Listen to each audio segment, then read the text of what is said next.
momentarily. Alright, so I just hit record. We're going to hop into some Legacy Leagues. This is the Epic Storm 6.7.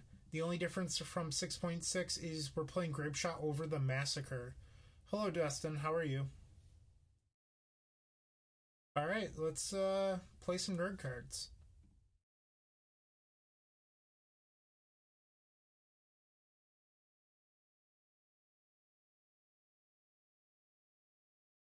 I don't know how to say what your name is supposed to be, T1JL, but hello? Tijal? Is that how you would say that? I'm not really sure.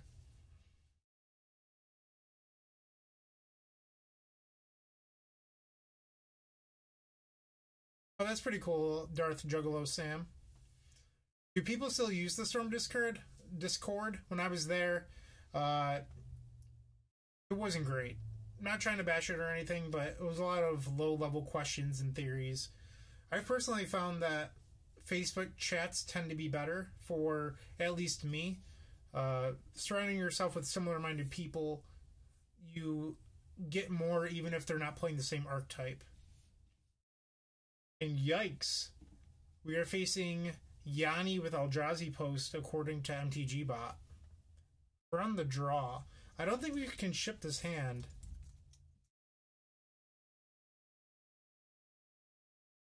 Hand has pretty much everything we want other than a tutor.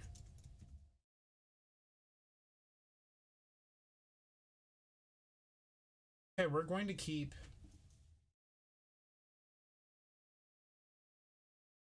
That is an Ancient Tomb. That was not good.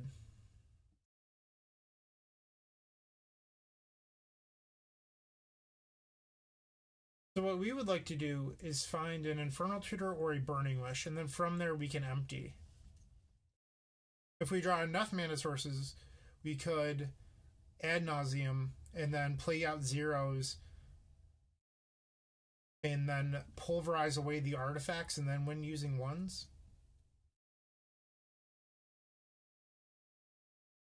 Yikes. Okay, so now we have to find Burning Wish.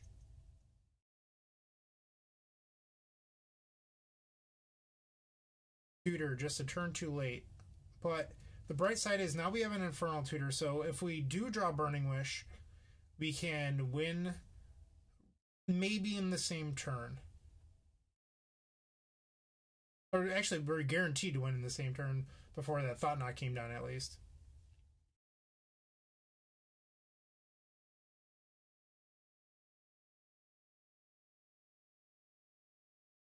This game's been a little bit rough.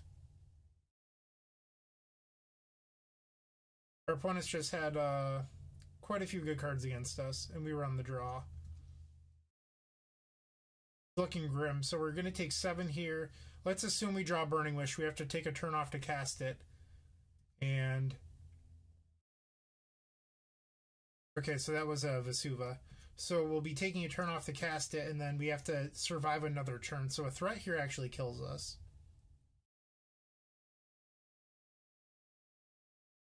Yeah, that should kill us. It wasn't Burning Wish anyway. So we lost the first game of the night. Wump wump. But now we're going to board out these Ponders. And hopefully we can steal the next 2. Too bad we were not on the play.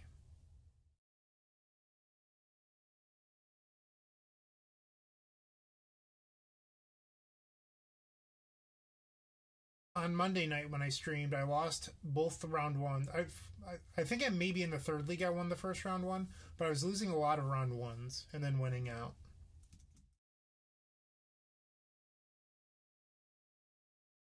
I cannot invite you to the personal Facebook chats that I'm in, but there's Legacy-specific chats that you can ask somebody to invite you to.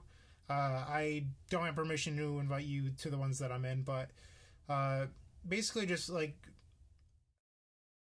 I found that people that play Storm are pretty set in their ways, or at least in my experience, and it's nothing against the Storm community. I love the Storm community, it's great, but a lot of people aren't trying to innovate, where what I found is that people that play other decks are always trying to innovate with their, or not always, but you find groups of people that are trying to innovate and they change your mind about thought processes. And I feel like that's where a lot of my innovation has come from.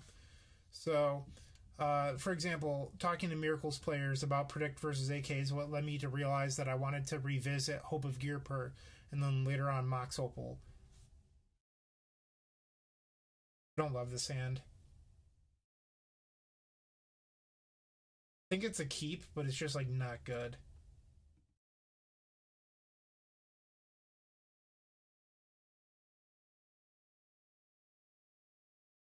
You need to draw Dark Ritual.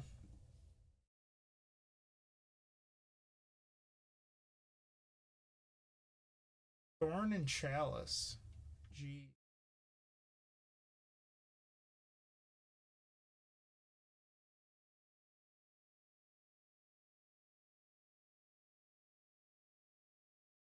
Pretty screwed.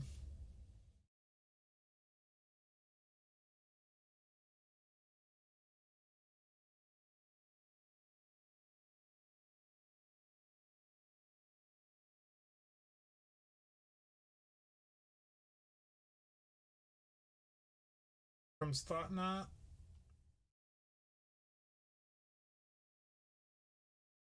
So I didn't play Burning Wish there because I didn't want our opponent to just take the Pulverize.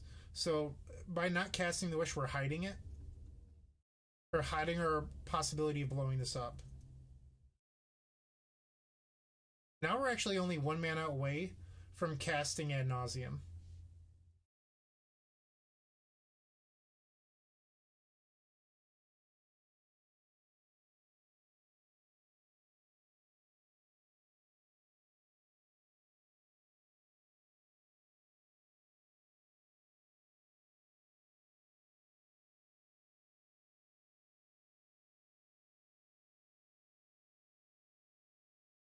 Alright, we don't care about the Glimmer Post.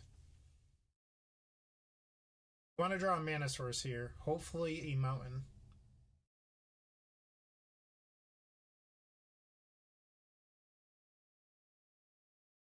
Alright, so I would take a land. A land still wins us the game. Give me that fucking land. Alright, so we're going to be taking 8 next turn. They'll put us down to 7, and then we can try to resolve Ad Nauseam from 7.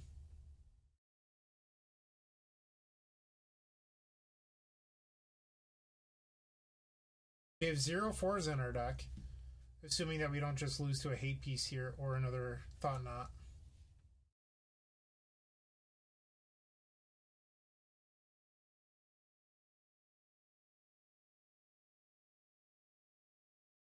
Alright, so we drew a land. It's pretty good. So now what we need to do is reveal a bunch of zeros. And I think I'm supposed to crack the Lion's Eye for blue. So that way if we draw Echoing Truth, I can bounce this. If anyone has any objections, feel free to let me know. But we don't have a land drop because we drew the Volcanic this turn. So I think we're supposed to crack it for blue. We do have 4 Echoing Truth, and I could always Echoing Truth the Thought-Knots to draw 2.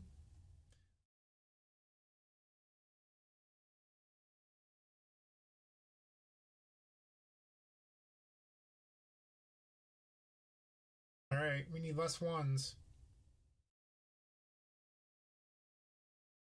Yikes.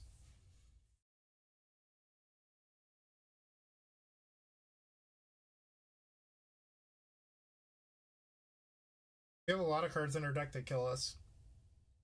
A lot. So if we stop here,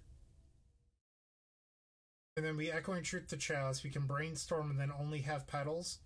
Or we can stop and then Echoing Truth the Thought-Knot to draw 2, but the downside is we can't cast any of our 1s. So I feel like we're almost in a lose-lose scenario. I think we have to hit. If we die, we die. Alright, we're dead. Womp womp.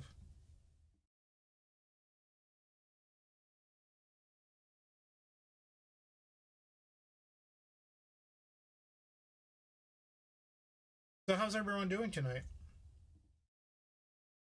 Trying to start the stream a little earlier today. Maybe get some more viewers, hopefully.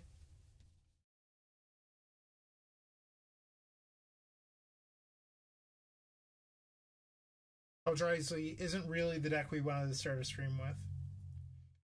At SCG Baltimore, I faced a lot of Chalice decks, and it did not go well for me. But maybe that's the new default for Legacy players that don't actually play Legacy. It's just play Chalice decks.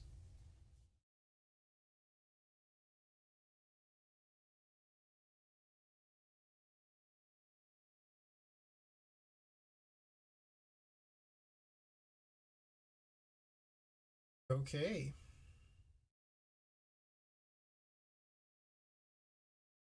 Larson.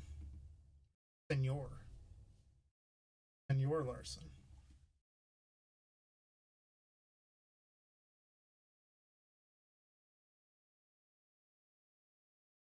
We're on the play.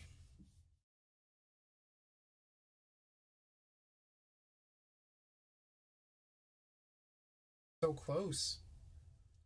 I don't know if you can ship this.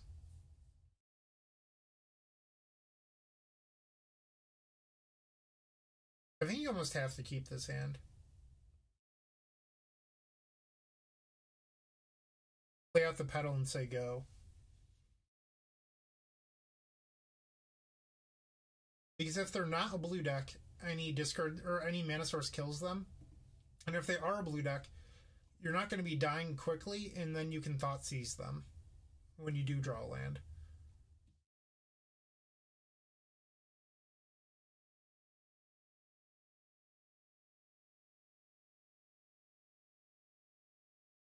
There's an Underground Sea.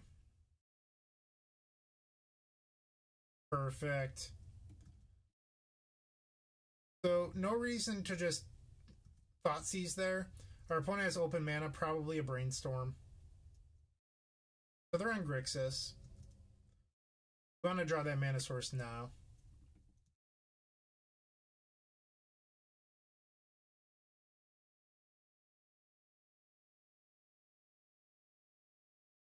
We're going to Ponder. Whoops.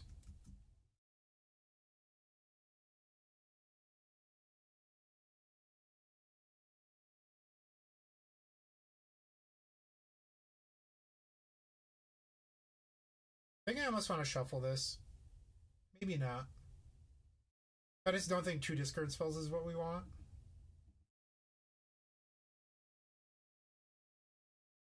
My fear is if they... I wanted to cast the Thoughtseize this turn. Because now if they him us, we're going to be fairly screwed.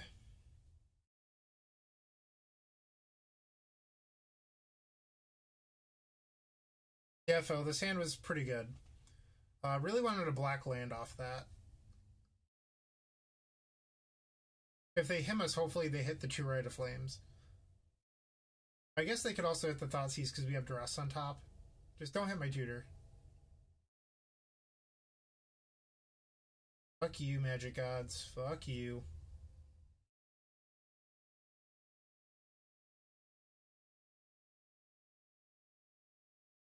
We know that our next card is Chromox.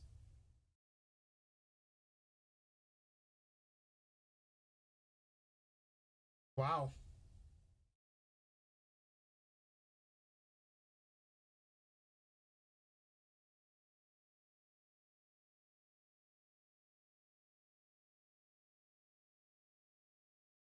Well, I wanted the land so that way we could play discard spell into going off. Normally our opponent doesn't have triple Force of Will in hand. We're just going to go ahead and pass here. I think probably the only way we win this game now is if we just draw the empty.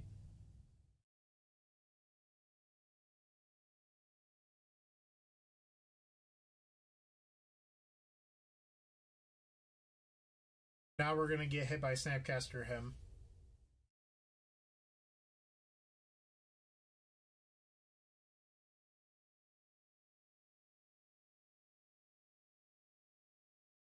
Alright, so this was pretty much a nightmare game, but sometimes this happens.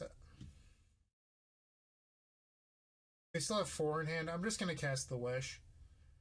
Force them to Force of Will it.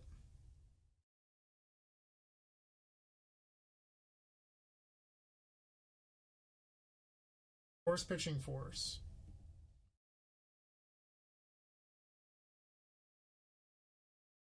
If they had resolved, I probably would have gotten past in Flames.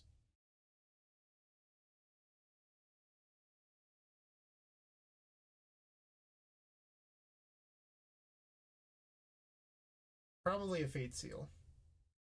Yep. Put it on top. Really?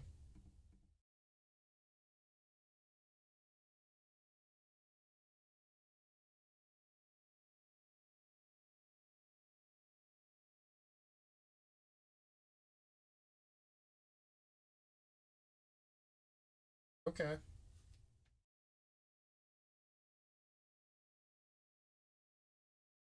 Maybe we'll be able to fight back. Please force this.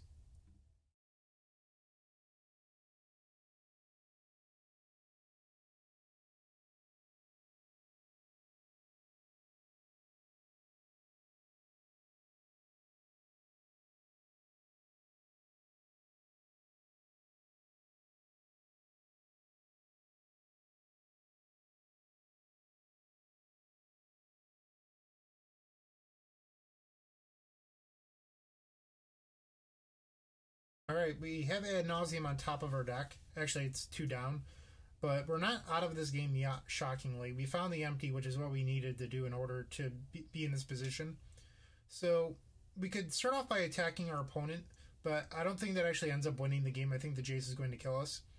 So what we should do is instead attack Jace. And then that puts us in a similar position.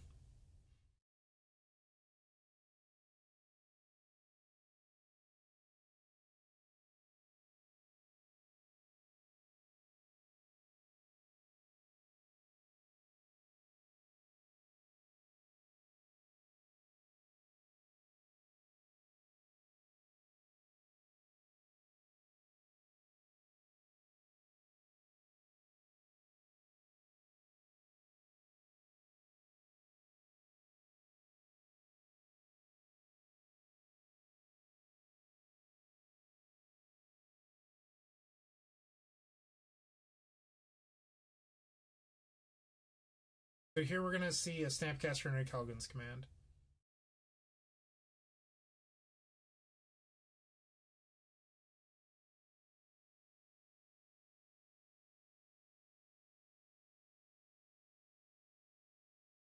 So our opponent wanted to use the Kelgan's Command to return Strix, I think, but now we're putting them in a position where they have to choose between destroying an artifact or returning their creature.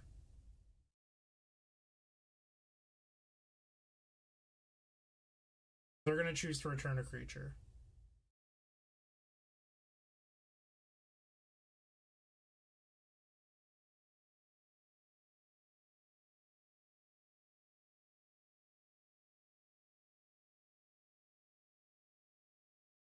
They return the Snap.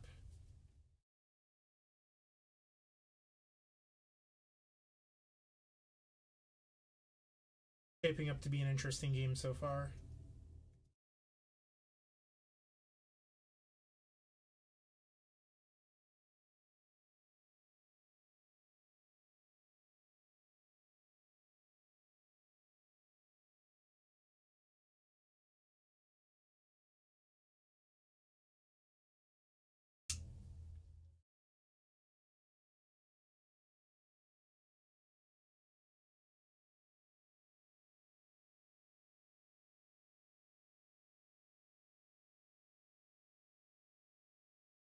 What we want to draw is one of 4 Dark Rituals or the last 2 Rite of Flames. Well, that Thoughtseize changes things. We don't want to draw those anymore.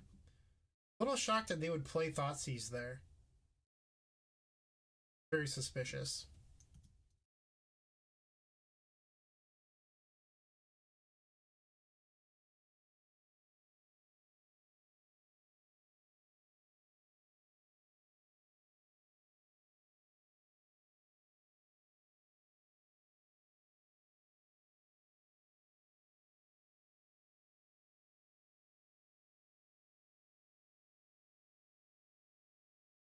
We would take up a brainstorm of our own at this point.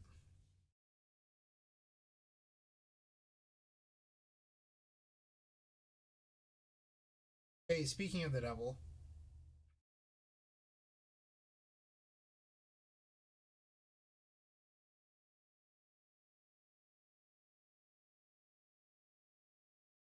So our opponent probably has a Hymnator occupied, I guess. So I'm gonna cast Brainstorm instead of sitting on it. That was not good.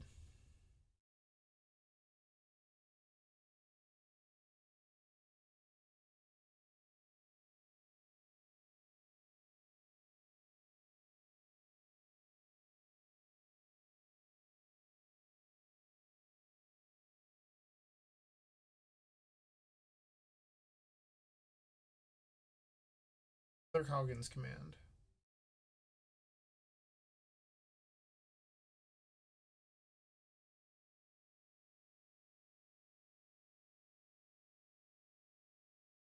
Fourth Forcible. Jeez. So we're gonna actually have to play some defense now because we know that our top two cards of our deck don't do anything and our opponent's threatening lethal.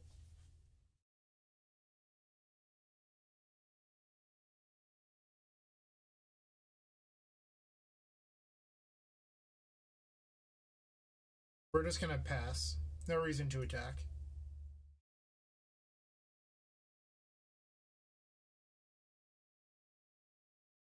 Here we're gonna see another Snap Calgan's command.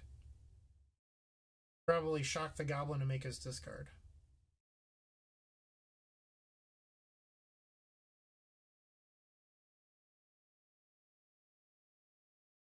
Oh, they're doing return a creature. Okay, that seems a little strange.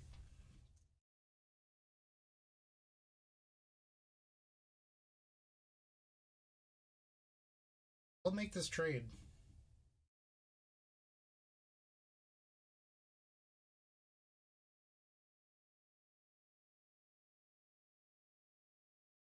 Our opponent has 0 Forcibles left in their deck.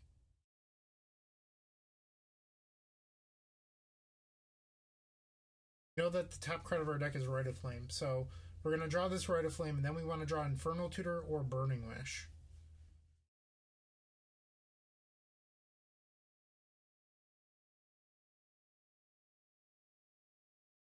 This is a Gurmag Angler. We're dead. That's lethal.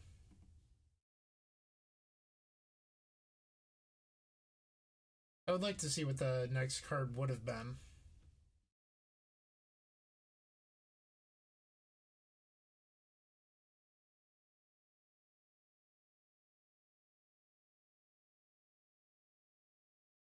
Okay, would have been a blank. So we're going to board out these opals. I don't think they're really what we want to be doing in this sort of matchup, and instead we're just going to be more threat dense. Almost came back. That was a very shocking game from what I expected based on how it started.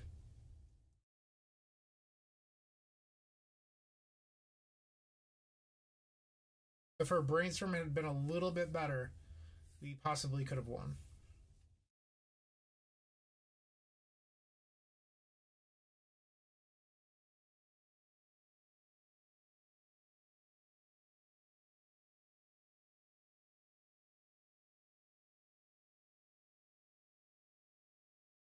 So we can play everything out turn 1, which makes us a little bit better against discard.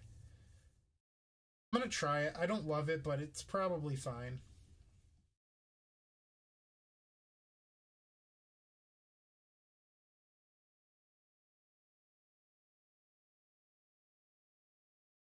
Sure, you can have a ley line.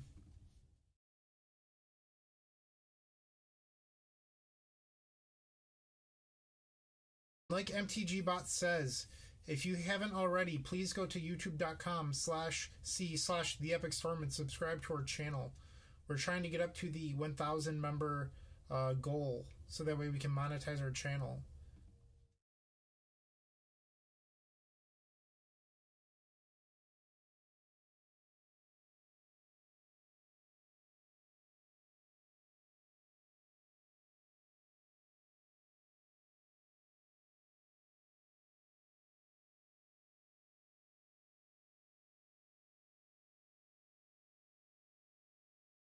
we're going to play out the LED just in case.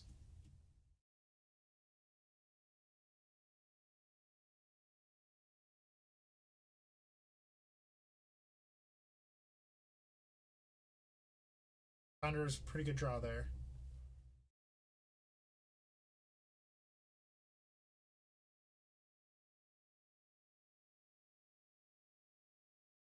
Alright, we're going to draw the Wish instead of hiding it, just because I want the shuffle effect from this fetch land.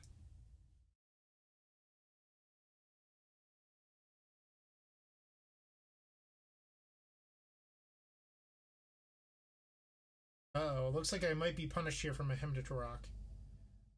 Yep.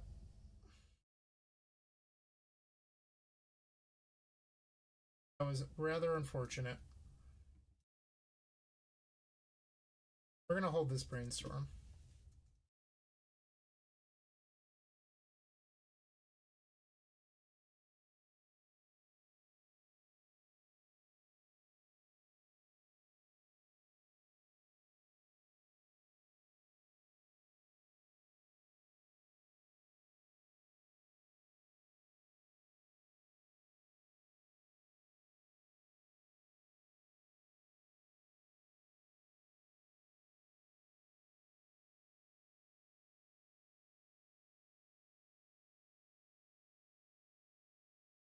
That's a tough call.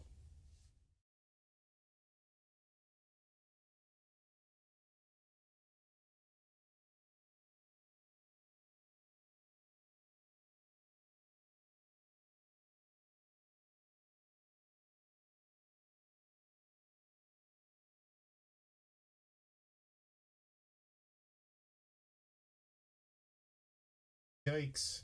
The Snapcaster here is going to be really good.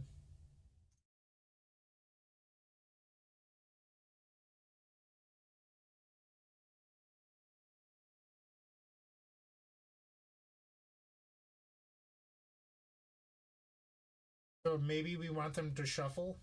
They chose not to.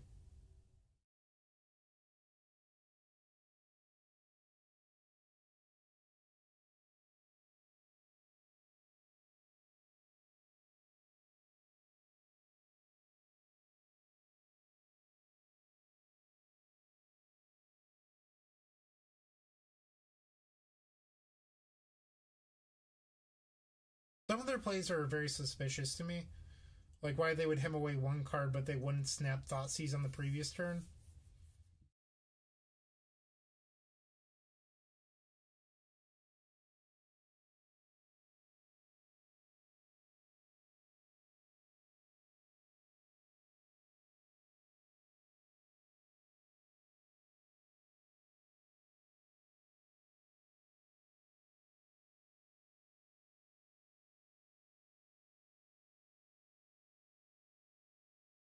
Another Brainstorm. Hopefully this one's better for us.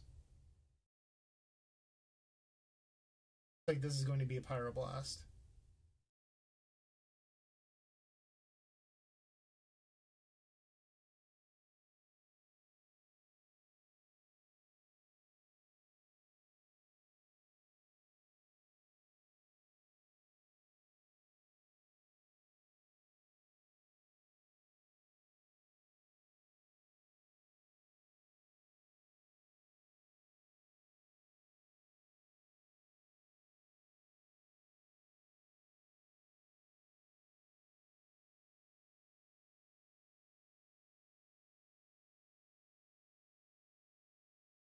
Again.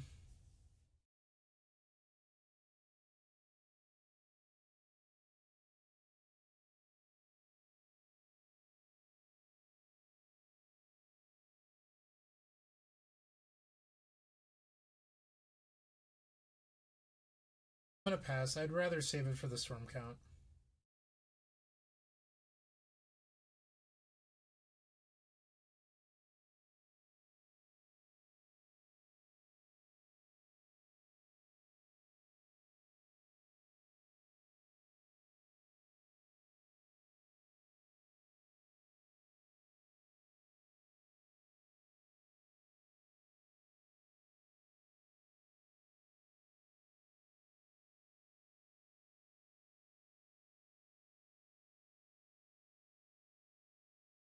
So some of this stuff doesn't make sense. Like, why would you Snapcaster him there instead of holding open force?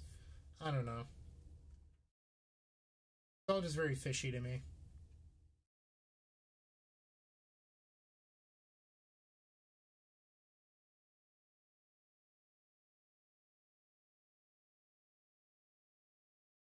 So we can't Dark Petition because of this ley line, so we're just going to have to empty for 6.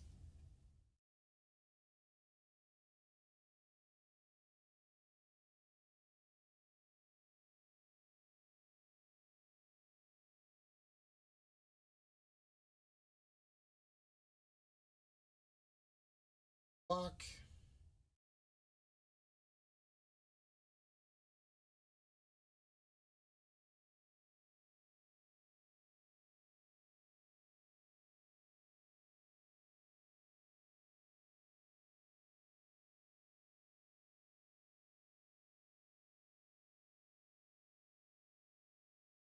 If they drew Calgon's command, it's not great for us, but you kind of just have to accept it because you're not going to win by leaving goblins back.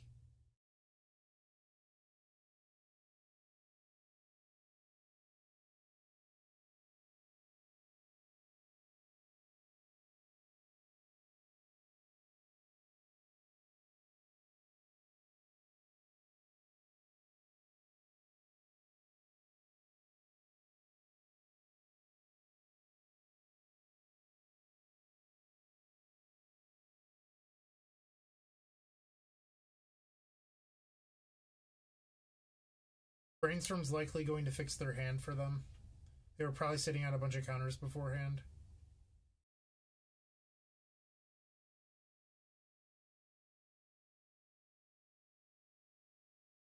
Fish is bad news for us. I want to draw another empty right now.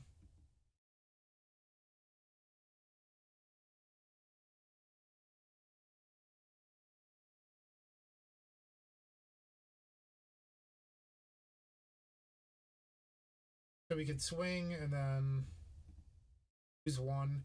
I don't think we really gain anything by attacking here.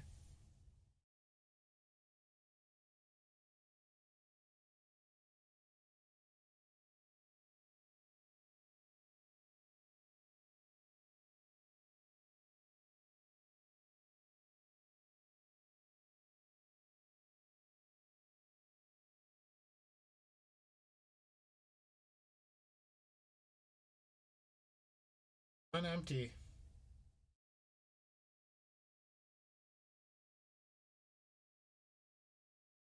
I'm gonna cast it.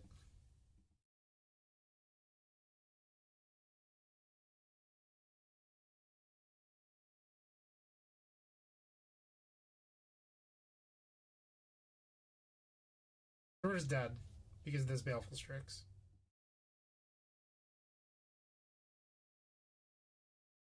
Like, there's nothing that we could reveal that allows us to win the game because of the Strix.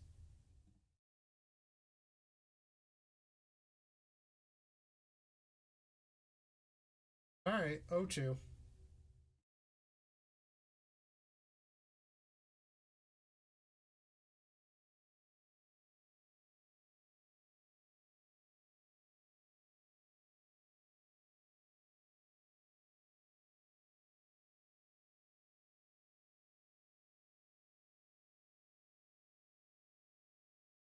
And if you have not already, go to theepicstorm.com/shop. Get all of your sweet, sweet TES merchandise there.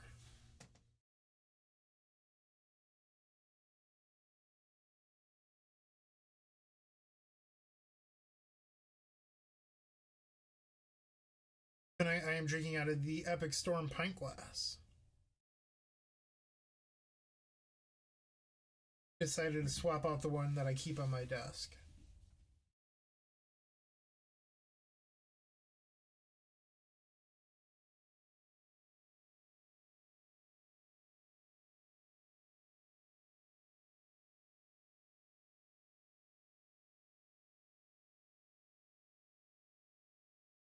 So if you're in the room, say hello.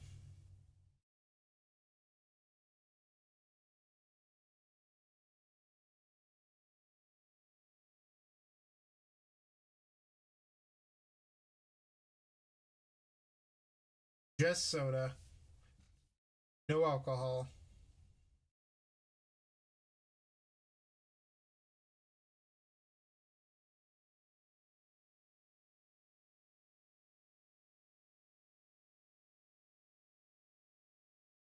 Ryan Myers. I want to say they play a Delver deck of sorts.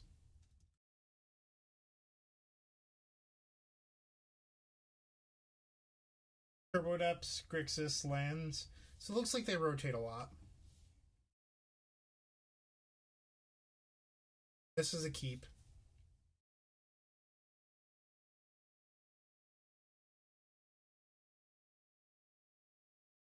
They wasted no time keeping, so they probably have a pretty good hand.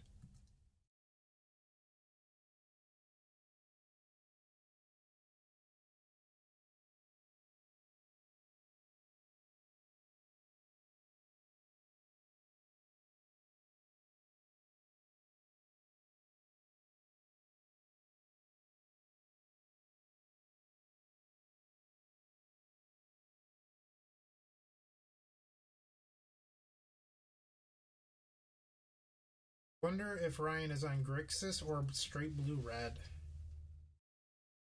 Grixis.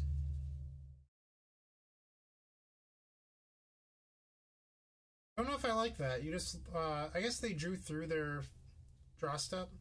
You could have gotten another scry with that.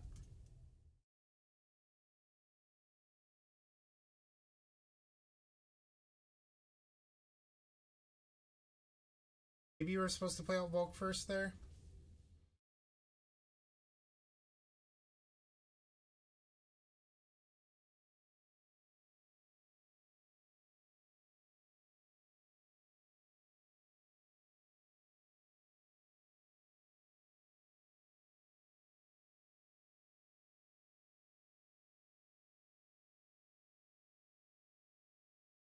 There's a wasteland.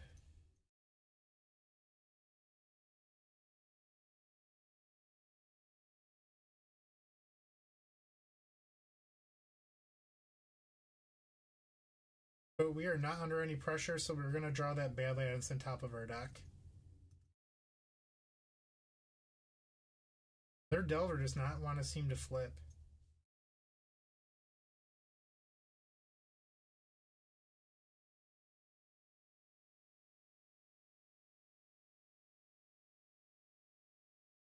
There's the Peasy.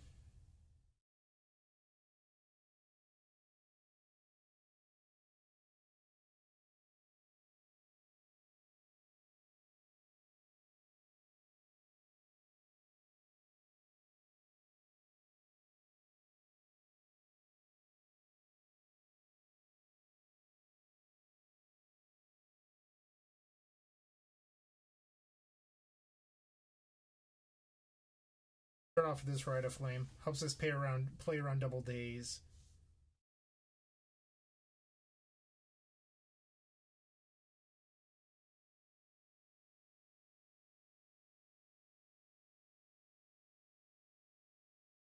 Also suspicious. But that's fine.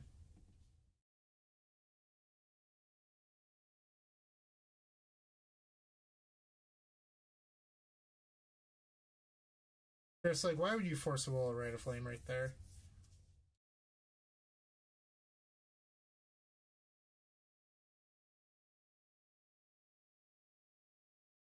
This is Spell Pierce?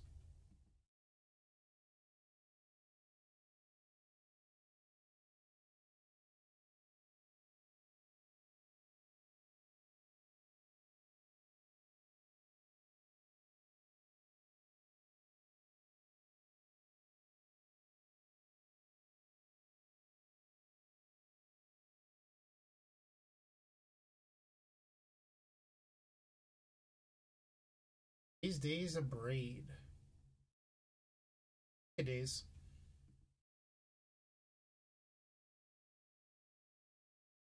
So now their Delver will flip. Revealing Force of Will.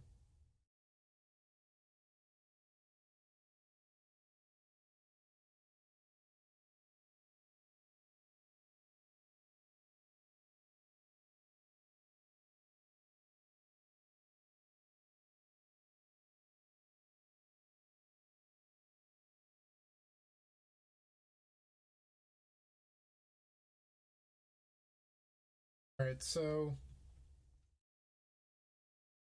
we're going to be attacked down to 1 next turn. How do we win this game? Probably using Past in Flames.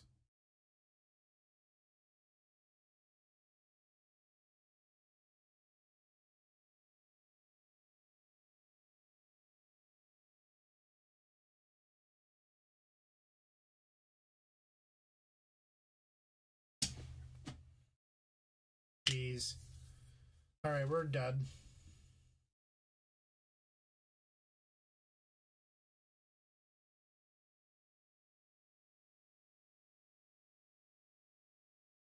Luck is not on our side tonight.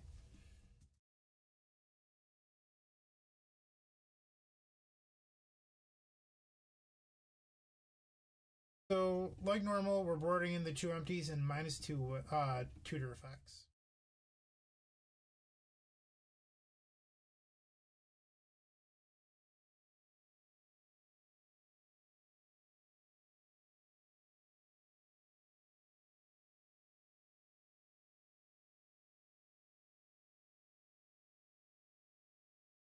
Seems fine.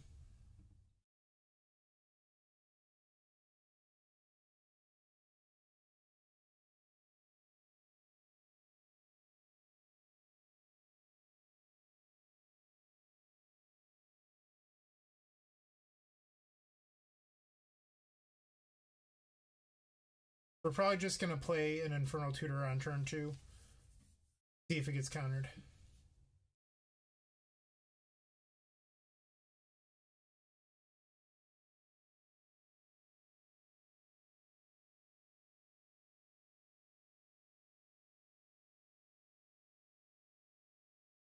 Okay. Fine with that.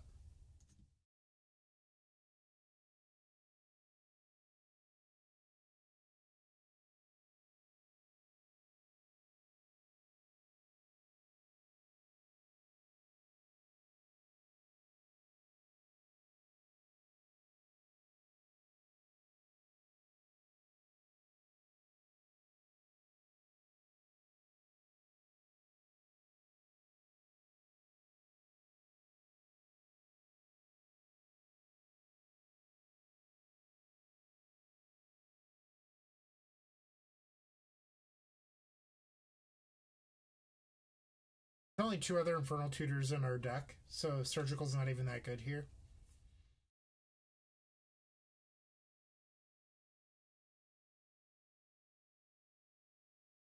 Lead off with this, because if this is countered, we can follow up with the Thoughtseize that can hit, and is it Static Caster or Young Pyromancer or something like that? Snapcaster. That's a little strange.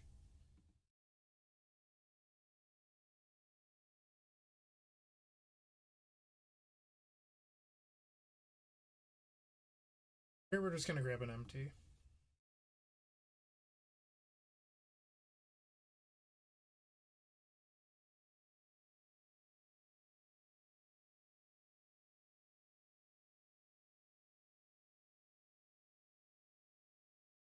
Looks like they're about to flash in an Instep Snapcaster and Surgical.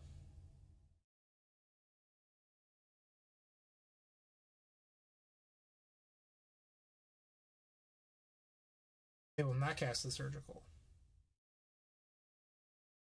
Spell Pierce, a huge pickup.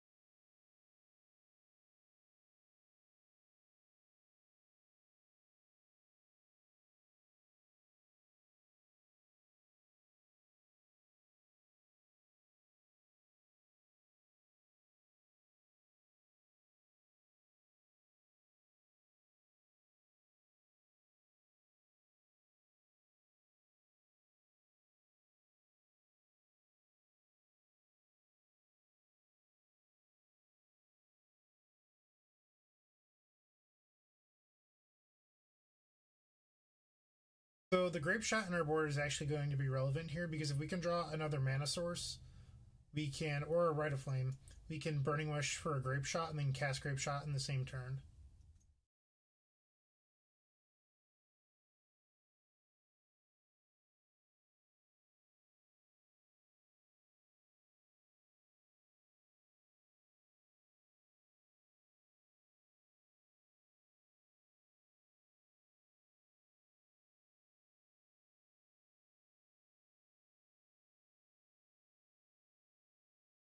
If you're watching tonight, say hello.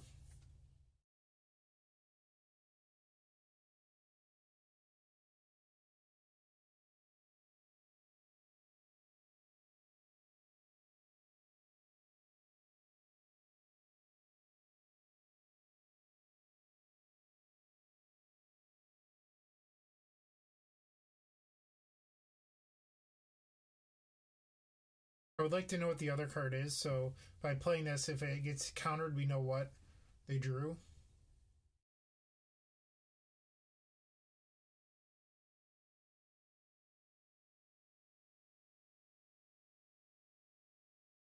I don't want to leave myself dead to a bolt.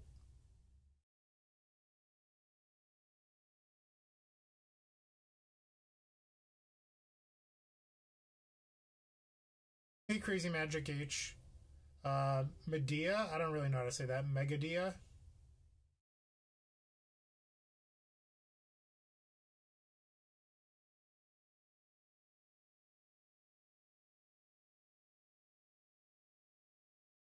So, if we swing out here, let's say our opponent doesn't block, they just take 8, go down to 8. They bolt us on our end step. Play a land. We have to leave at least one back.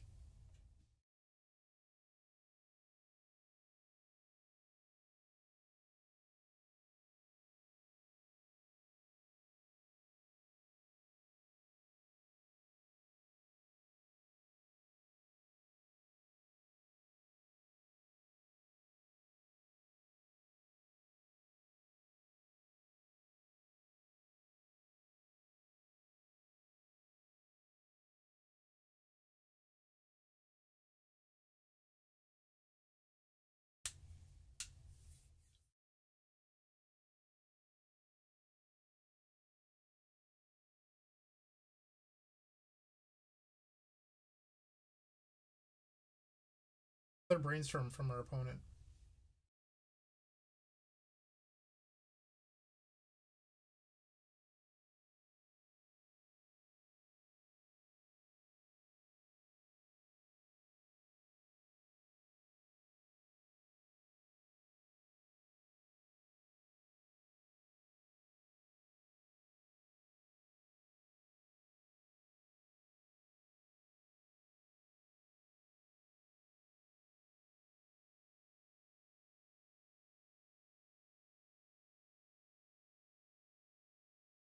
They have Snapcaster and one unknown.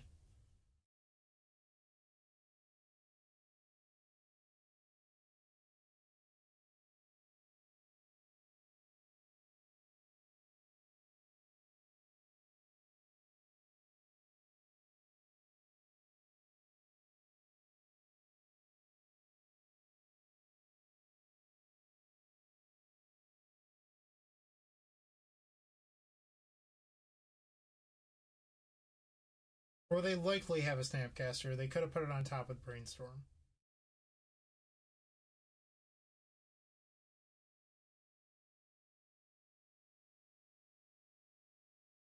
So we're free to swing 7 here. Because we're dead to a bolt regardless, and Snapcaster on their main phase isn't going to do anything different.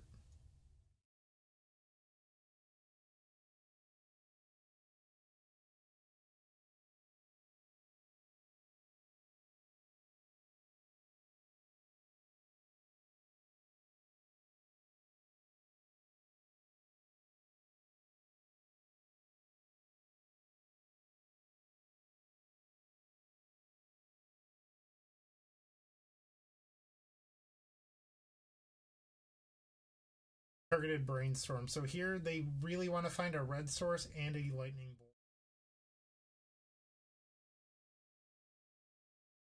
Oh, we finally won a game tonight. Wow, is this what it feels like winning games? That was game 2.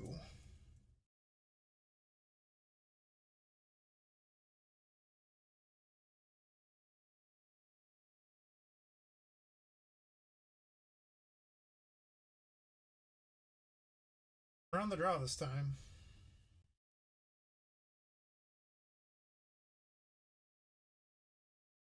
So we know that they have multiple copies of Spell Pierce now. We haven't seen a Flusterstorm yet.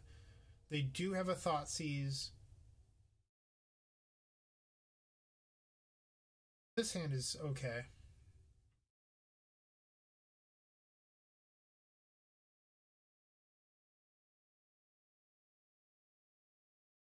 And our opponent likes to force a will fairly aggressively. We're not just going to jam here because I don't want to lose to Daze. I guess we could have gone for it because I could have imprinted the Chromox, but it just seems very aggressive and not necessary.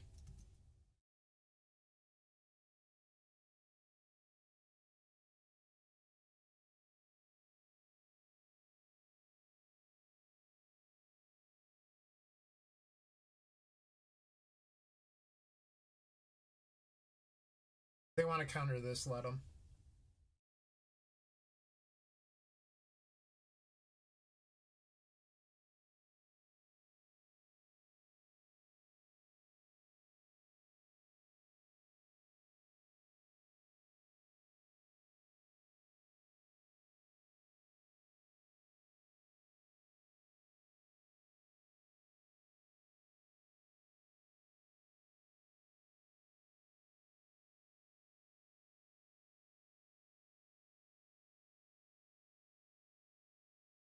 Yikes.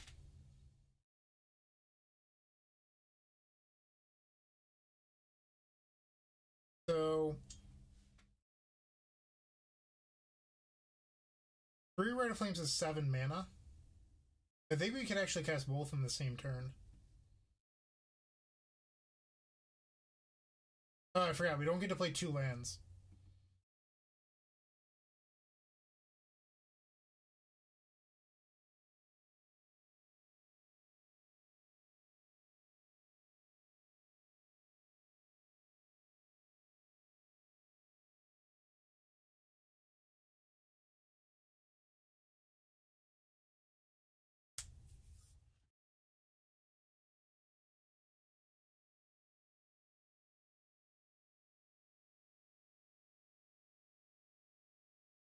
Our opponent just isn't doing anything. I think that we should keep on passing and wait for a discard spell, because if they're not applying pressure, their hand has to be stacked. Alright, now this is our opening.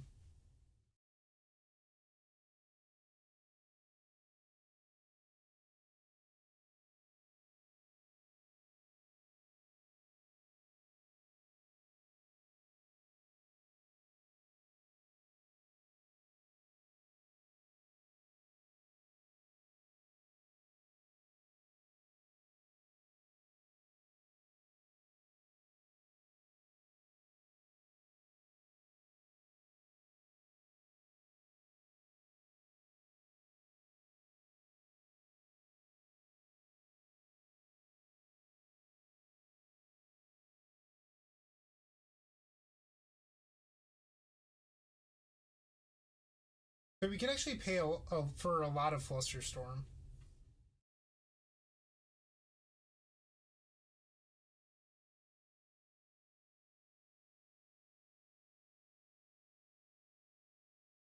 Yikes.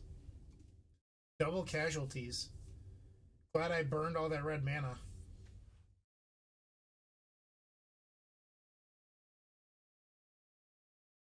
Maybe we shouldn't have gone so deep on that line.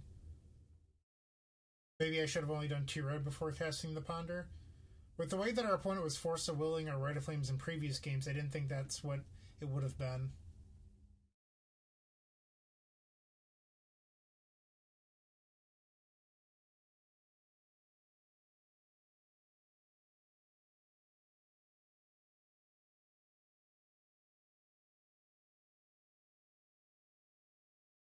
We're gonna hold the empty rather than just playing it into the Warrens, because we do have a Brainstorm on top of our deck.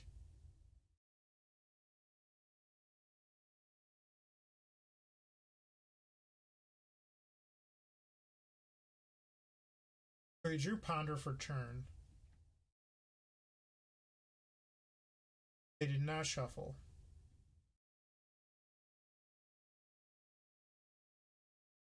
Chose not to play Preordain.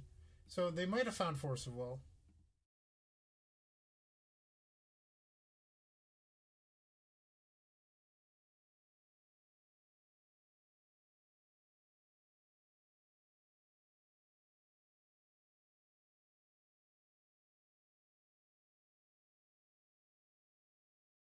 Looking a little bit grim.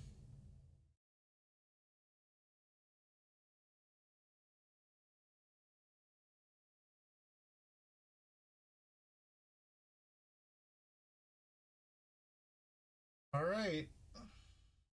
Maybe we need to win this game with Past in Flames.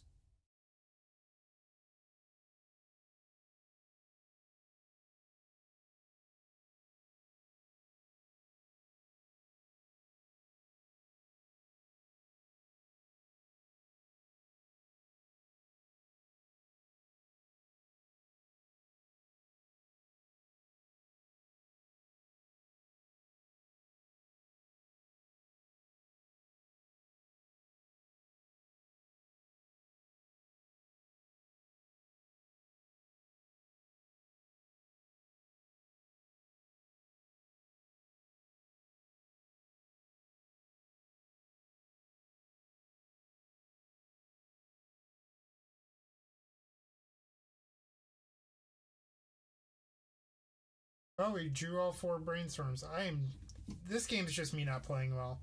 I can't complain. I'm just not doing things properly. I could have gotten another empty or another Chromox there. It's just on me.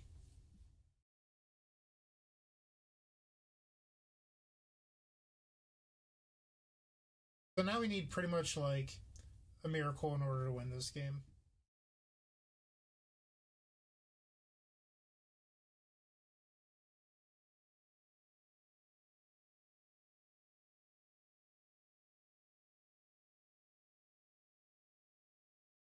Yep.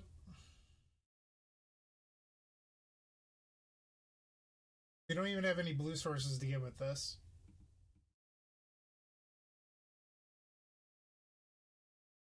Alright, so we are 0-3 to start tonight's leagues. We're just going to drop and start a new one. No point in playing out the last few rounds.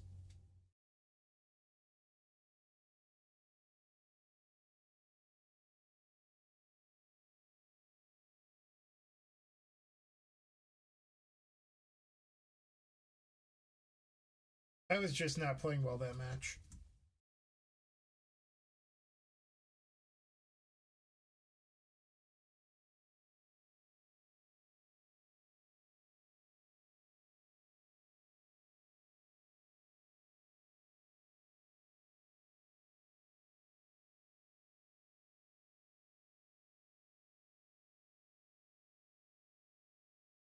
So does everyone have their Mox Opals already?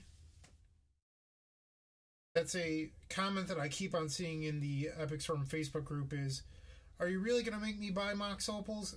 I'm not making you do anything. Play whatever deck list you want. Mox Opal's not even that expensive of a Magic card. It's $100. Probably going down with the banning of Card Clan Ironworks and Modern, so if you can afford Lion's Eye Diamonds and Underground Seas and Volcanic Islands and everything else in the deck, you can probably afford Mox Opals. Don't be a baby. Just suck it up. Spend some money.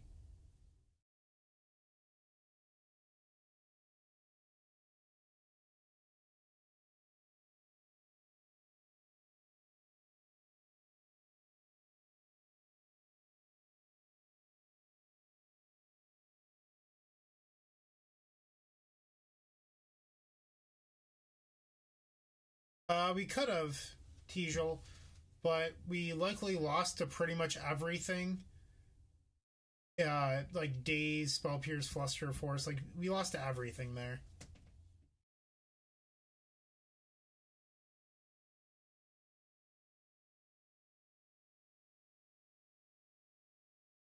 0.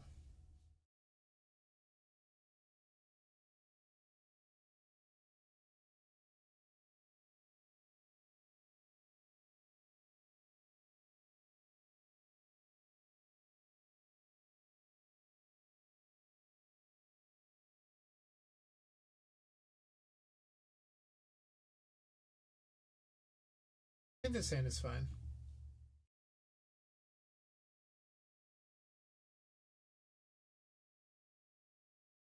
Darth Juggalo Sam, what is what the fuck about my comment?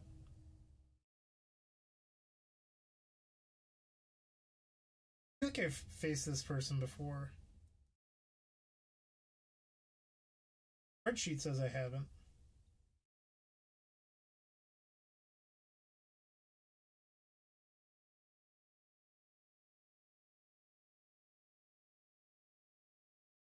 Pretty good. We're gonna keep this.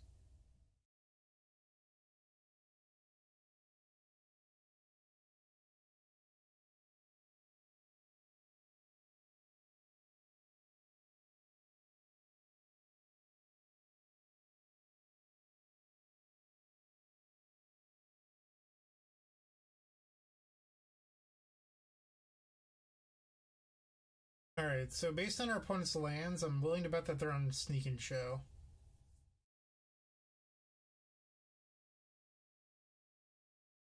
Maybe Blue Red Delver. Oh, my first guess was right. We're gonna turn off this auto yield. Turn 2'd. Jeez.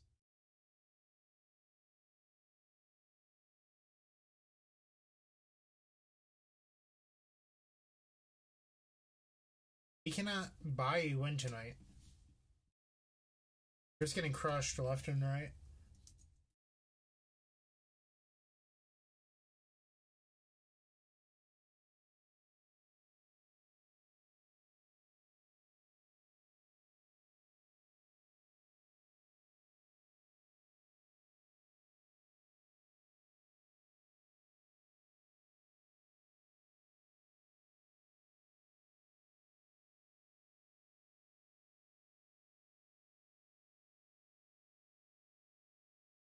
I don't know if we want to hedge against Leyline or not.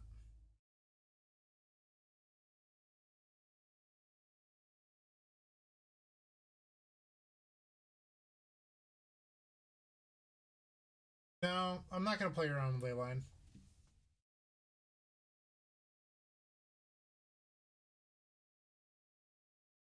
Okay. We're a little bit far off from winning, but this hand's fine.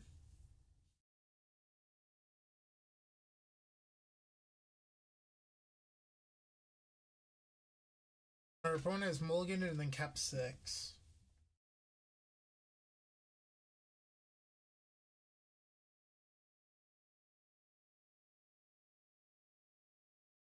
Search up Underground Sea here. What this does is on turn 2, if we draw a Brainstorm, we can Brainstorm Fetch. You don't really gain anything by playing around Wasteland against an Omni or Show and Tell deck.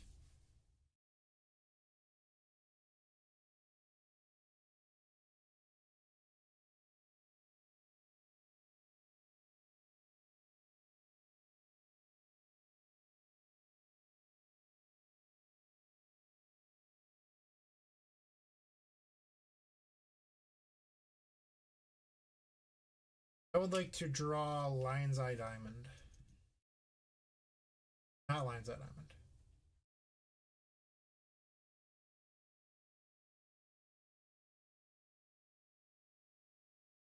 We're going to attack with Hope, then we're going to sacrifice it and play out the other. It is legendary, and it also does not imprint.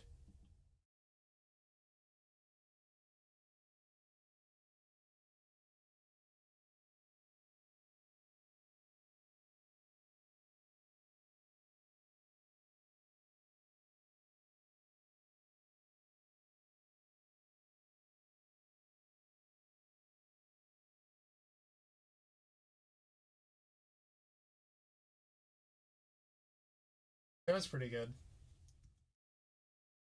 Should be able to win now.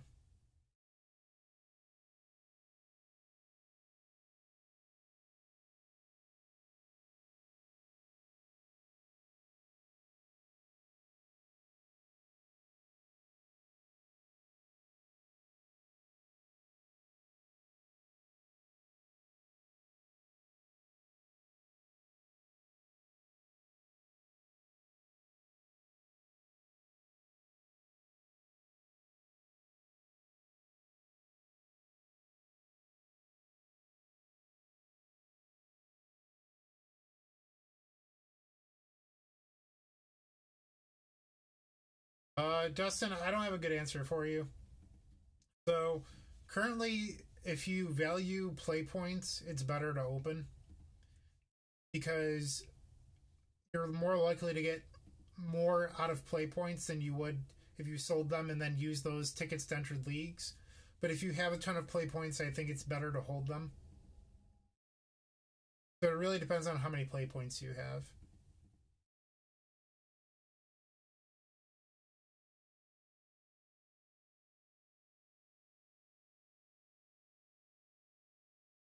Tap the opal here.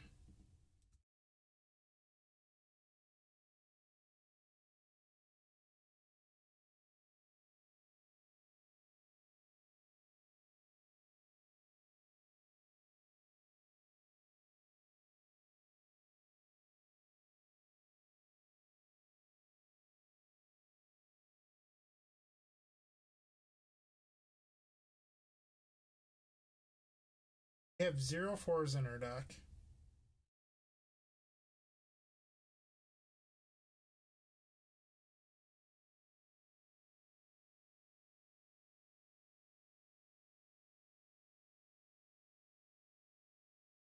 One is conceded.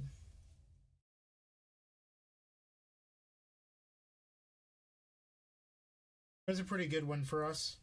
Our opponent realistically only got one turn because of Hope of Gearper.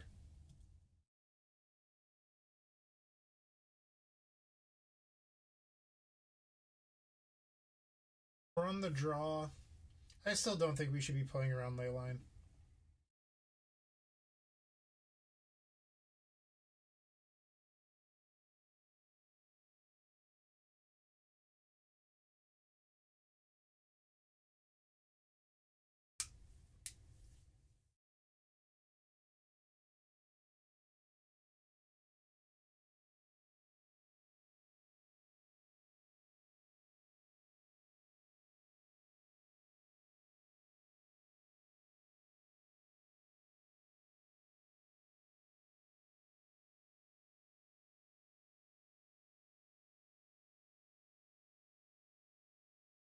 Pretty good hand.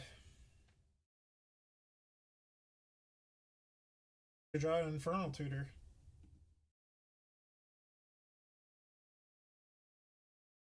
Opponent's mold is 6, and they go pregame.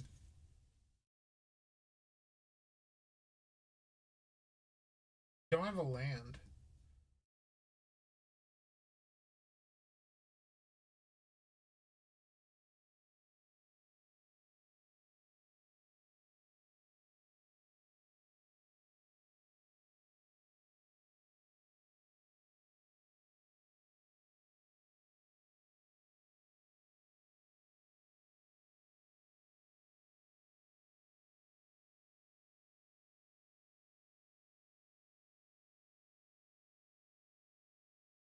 We're not going to play Chromox into Hope this turn. Or at least I don't think we are.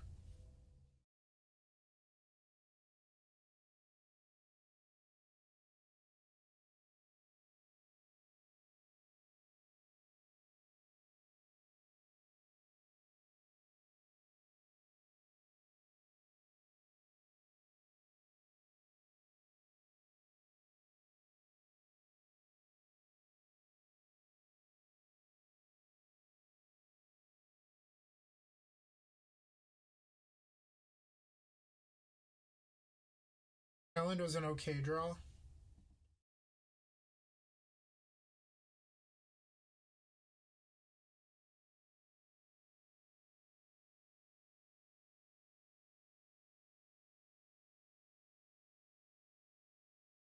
So now we really want to draw Infernal Tutor.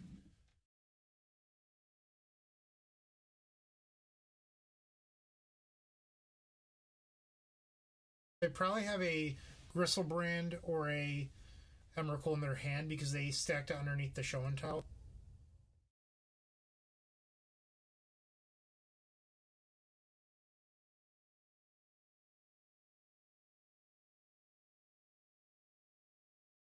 Brainstorm will get us there. Alright, the Burning Wish is interesting. We just need to live for another turn.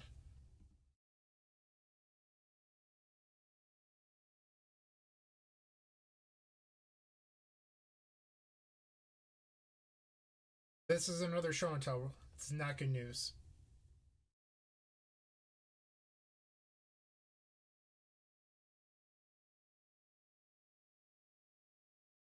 Alright, so we should be able to win this turn now.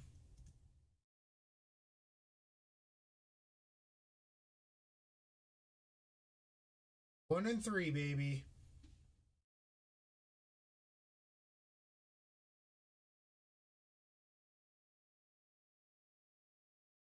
We're going to imprint one of these Burning Wishes. And then with the Lion's Eye Diamond, we're going to add 3 red.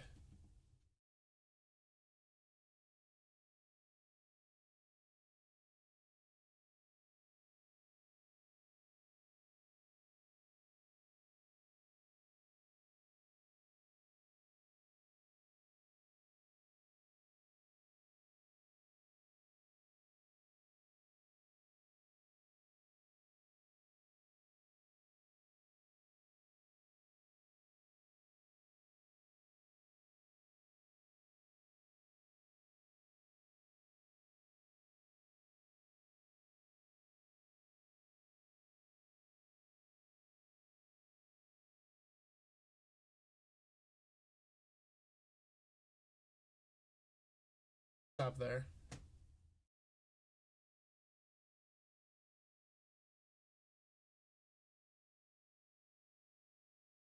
What is being a little bit laggy?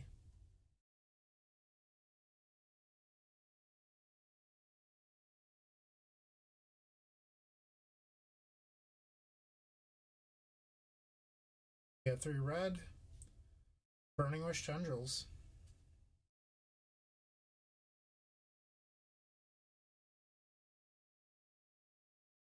Cool, we finally have won a match.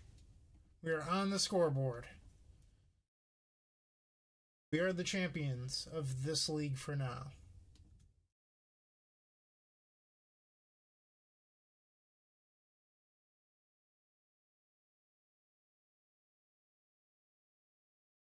Hope of Gear Purge is too strong.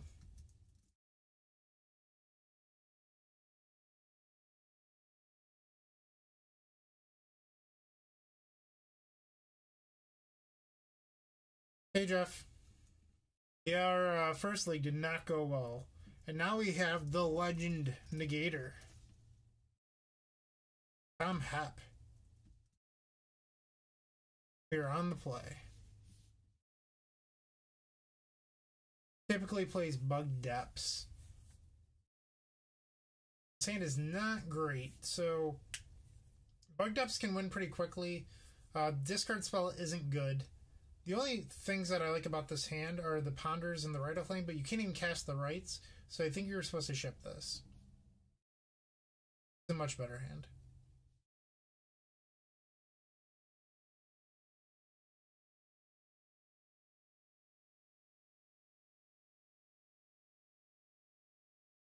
Alright, so we will keep this. Perfect. See if we can find a black source.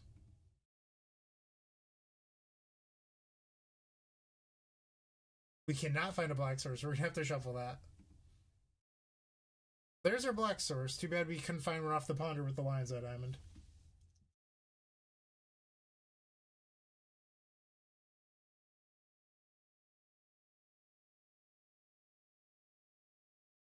I'm not shocked that Tom had the discard spell.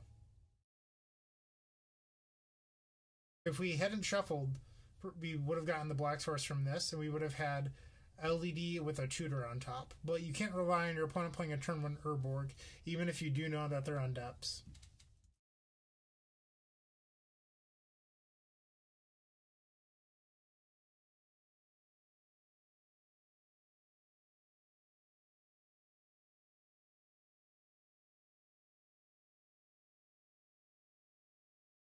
All the discard.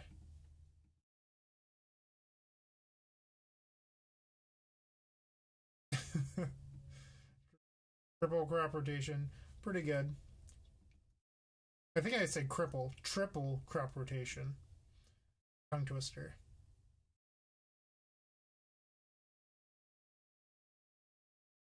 Yikes.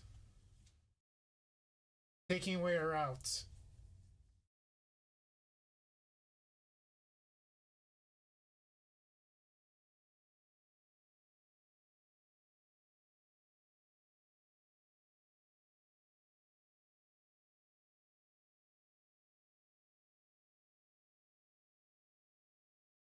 Really? A little shocked by that. Withdraw a cantrip into ad nauseum. Not a cantrip. It is a card we cannot cast. So on our next turn, Tom will be able to make a 20/20.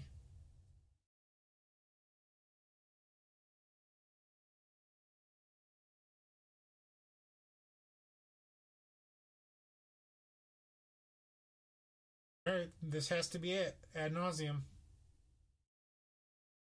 Nope.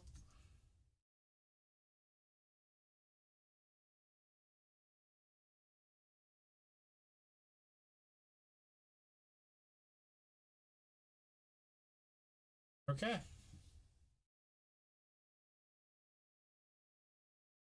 So I do know that Tom likes to play Flusterstorms in his list, and he also has one random Stifle. So I don't really like discard in this matchup, so I think I'm going to try bringing in 3 Hope over the Duress. What I like about Hope is that it can block a 20/20, but it also shuts down Flusterstorm. Let's bring in 2 copies of Echoing Truth too.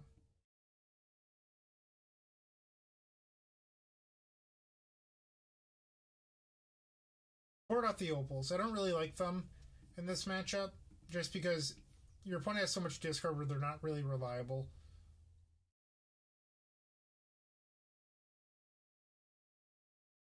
Hey Max, how's it going? Pretty good hand.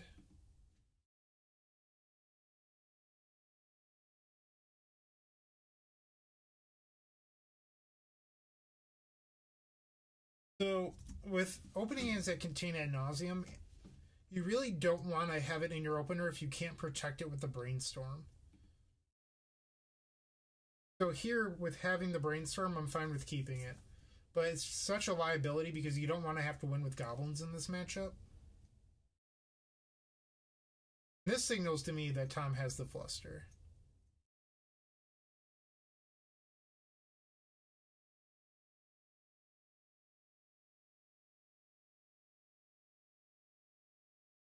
Hope of Gearper.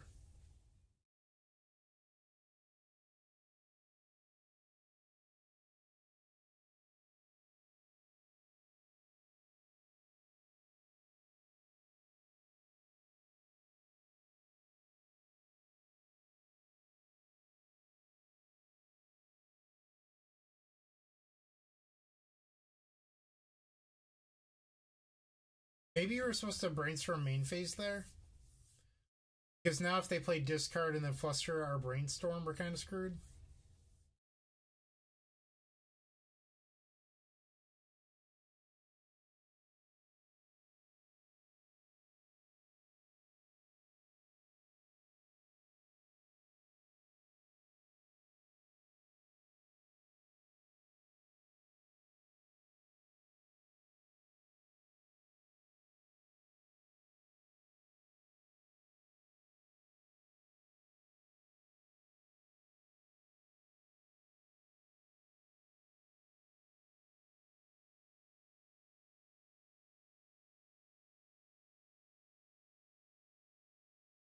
Joy taking a Chromox, probably?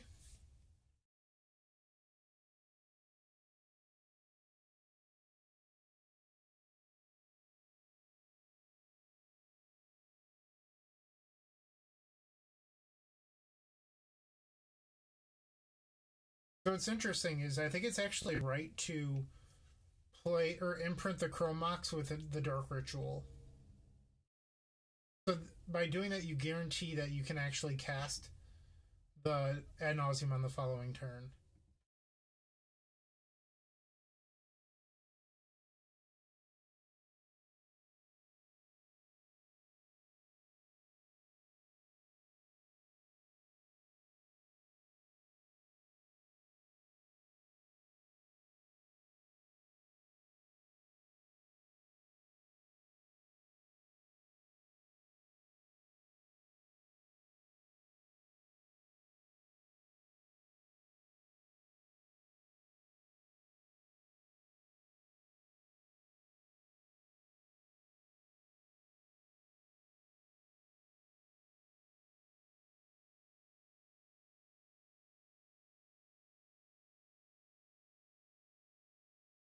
That's a Hex Mage.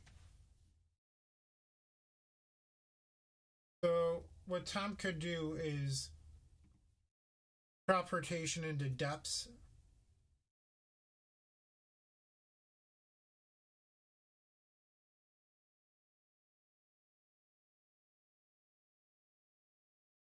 But Tom doesn't play Forcible, so I don't really know what that gains him.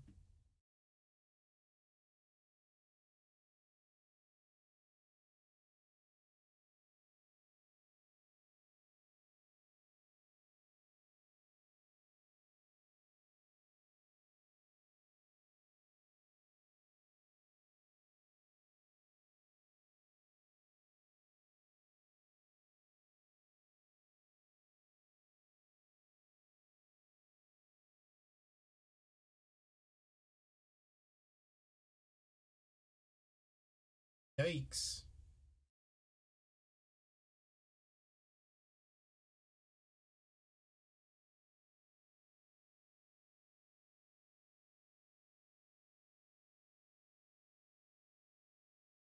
Okay, so we can play out most of our hand here.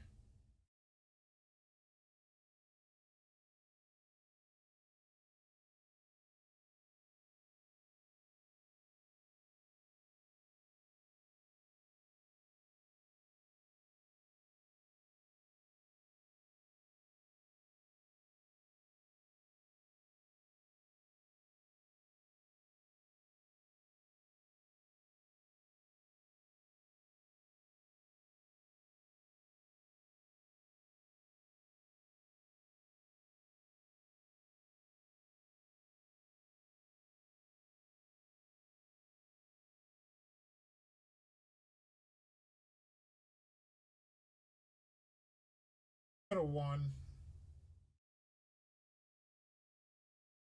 Okay.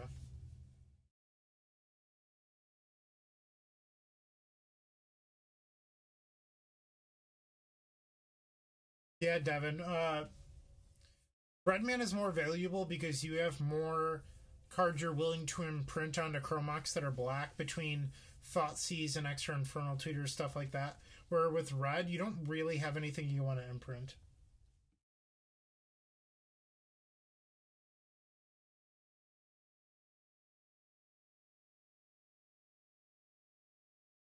Alright, so we're on the draw, and on the draw, I'm not super thrilled with the empty.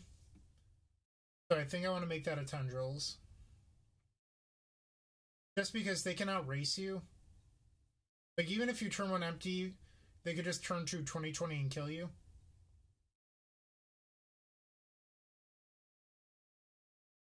And I guess this also plays around Surgical.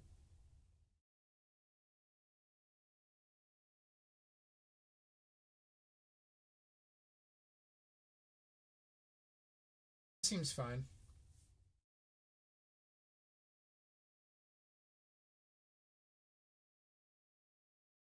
Let's see if we can manage to win back-to-back matches tonight. How crazy would that be?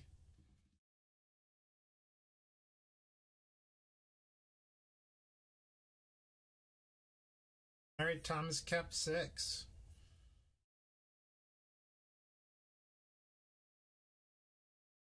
One of the nice things about the Legacy community, you happen to know a lot of your opponents.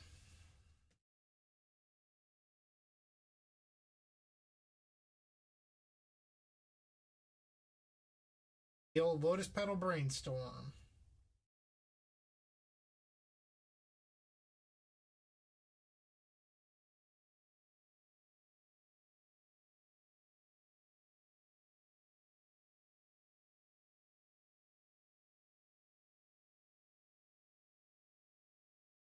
Not really sure what the right choice is here. It might be Chromox because you can cut us off red. I just don't know.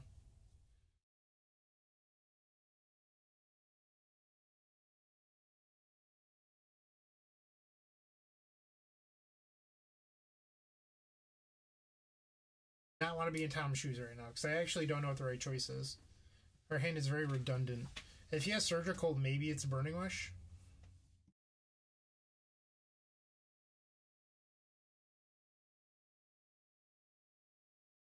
Tutor wasn't really what we wanted.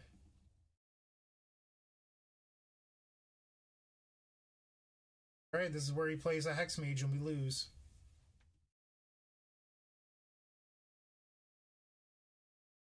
Actually, a Crop Rotation would also kill us here, I think. Oh, that's gross.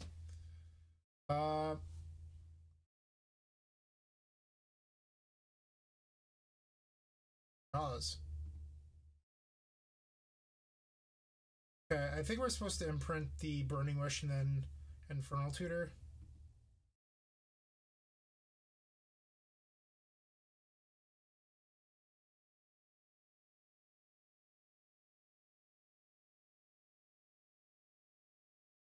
Probably just dead.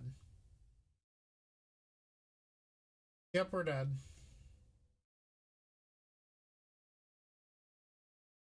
That's frustrating. Our hand just like, it was a pretty good hand and it just didn't pan out. And Tom's deck did what it does.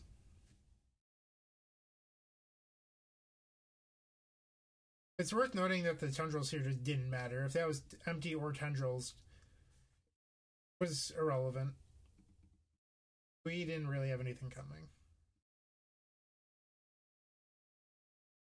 Not a good night so far.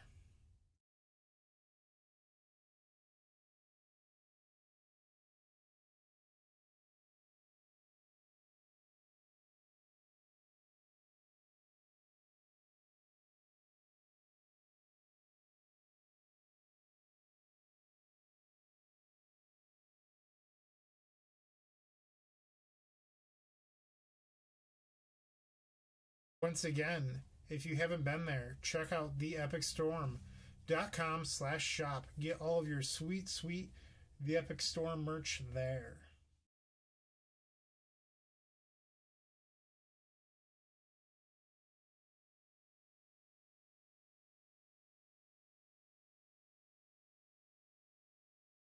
And for round 3, we're facing Devouring Commander. Stands pretty good. We're going to keep this. Against any non-blue deck, we currently could have a turn 2 Past in Flames win.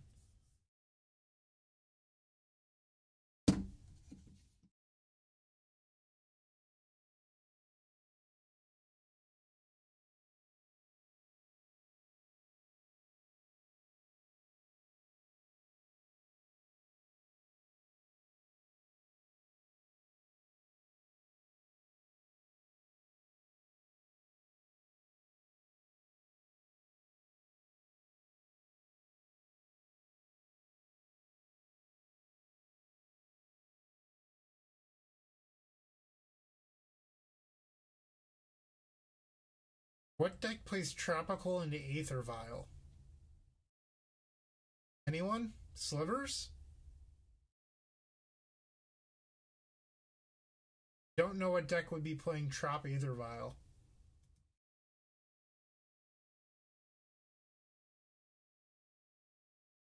Genuinely confused right now.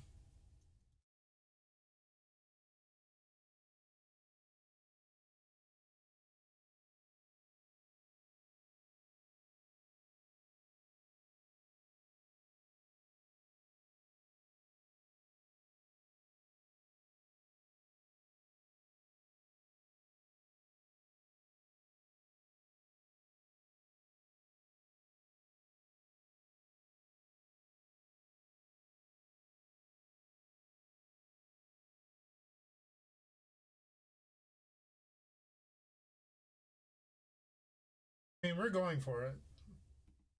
No point in waiting around for our opponent to draw into better cards.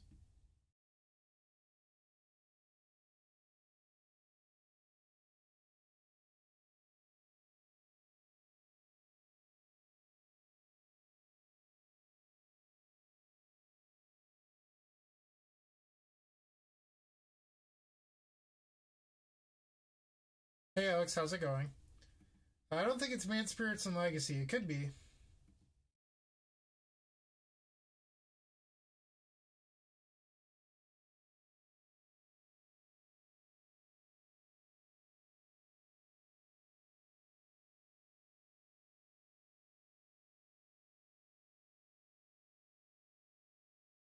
Now we get the Burning Wish.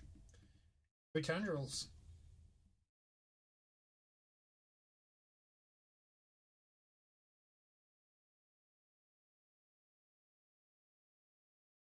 They say that the Epic Storm isn't a Past in Flames deck.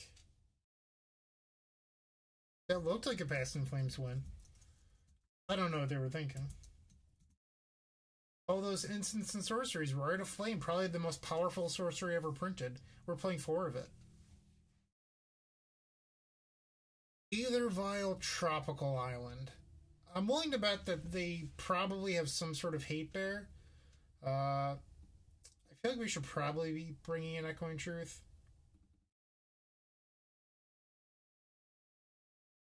Maybe we board out the opals. Do this. Not really sure what I'm doing. Jeff thinks it could be a weird Merfolk deck. I don't know if the Merfolk and Legacy gain anything by playing green. You do get a Wild in the Cattle Merfolk, I guess.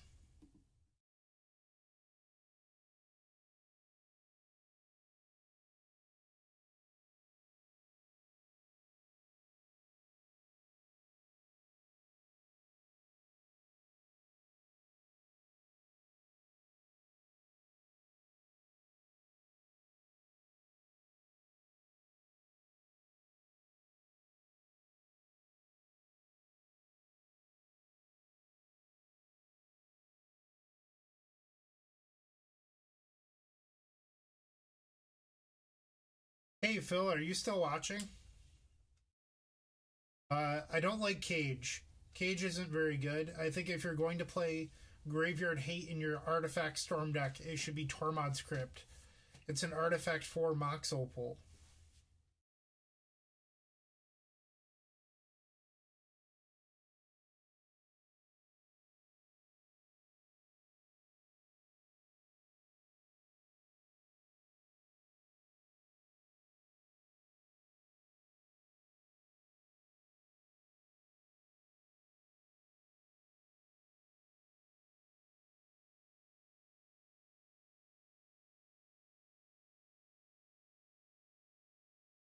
Okay.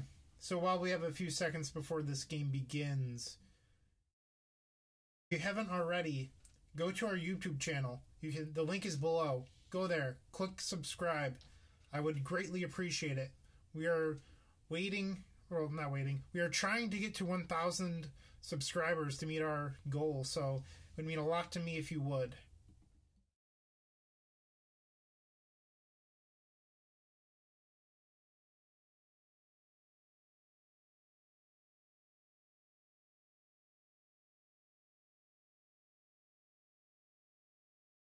We're gonna keep this.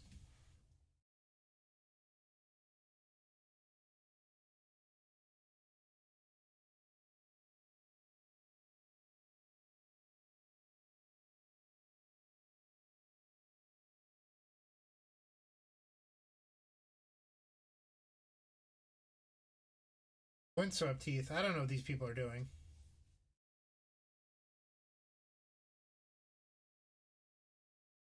Another Trop. Classic.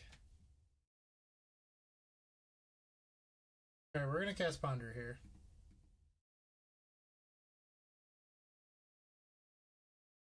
This is all redundant. We don't want any of that, so we're gonna shuffle.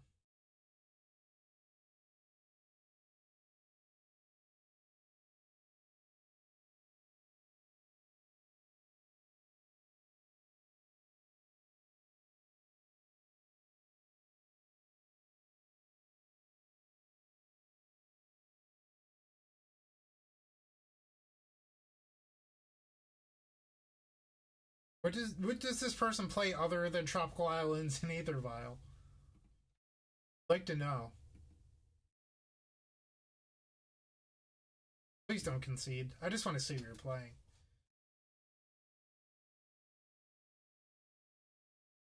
Slivers?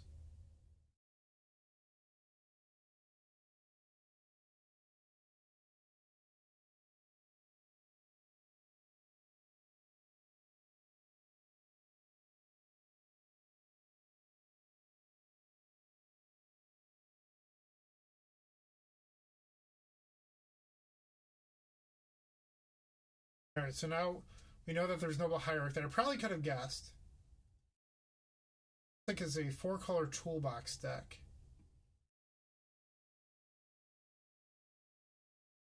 We're gonna get rid of the Prelate.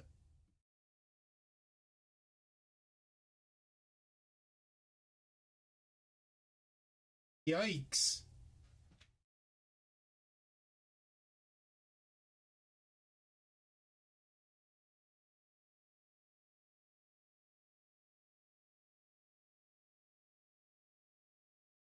I probably should have kept around the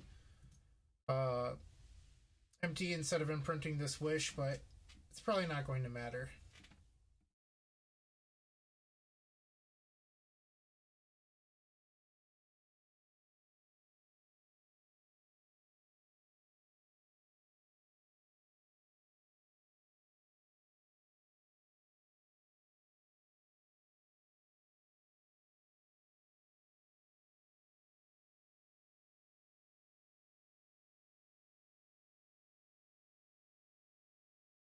Going down as rogue in my spreadsheet.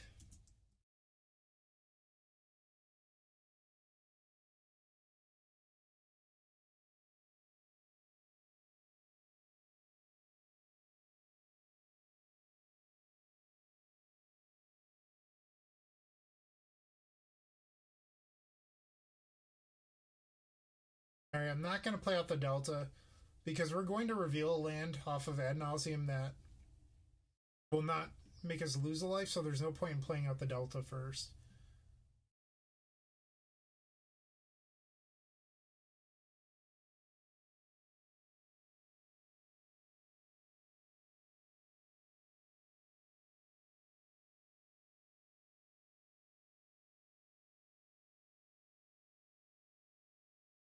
But it was very laggy. I restarted tonight too, so it's definitely not my computer.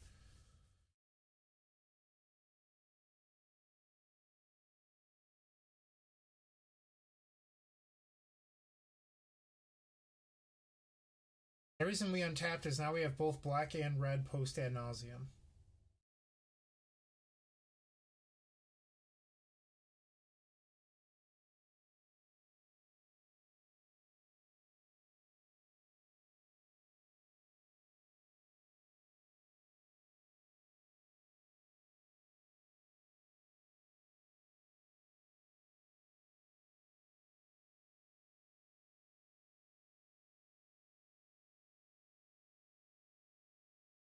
We're going to stop at 4 just so we don't die to the empty.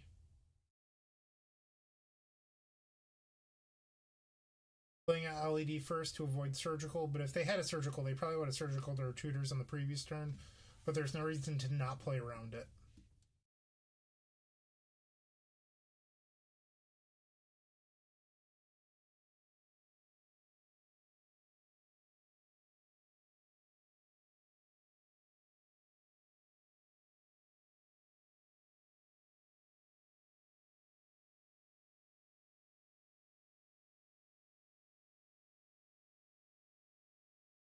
Our opponent's thinking about removing our Rite of Flame, but it just doesn't matter. They're dead. DED. Dead.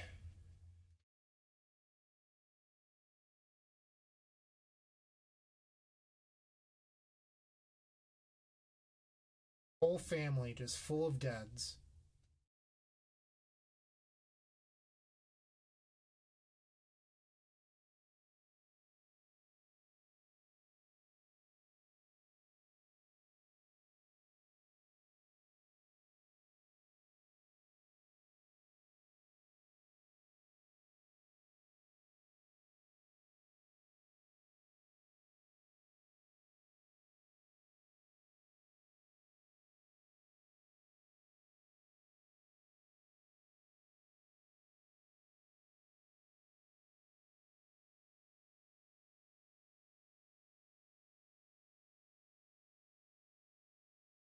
Fauna Shaman. Oh, this is the deck that Phil Gallagher was streaming the other night. That's what it is.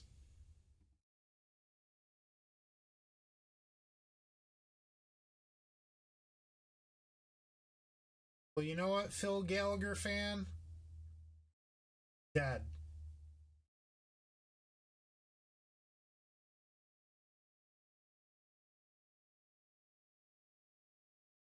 Glad you got to interact with your fairy macabre.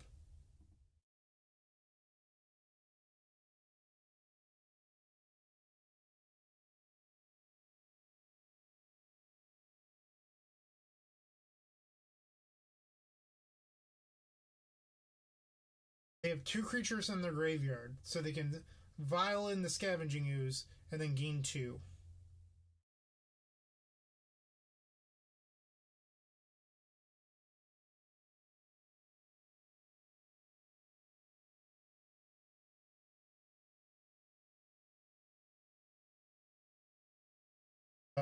Thank you, Beta Counterspell? Morrissey kind of sucks, though. Just saying. Here was better.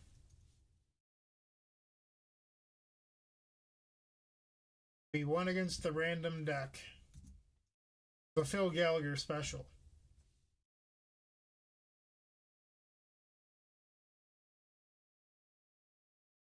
And we are now 2-4 on the night. Woot woot. And I accidentally just moved my record. Why is it called Most? I've seen a couple people commenting about Most or whatever it is, and I'm just not even sure what the joke is, why it's called that.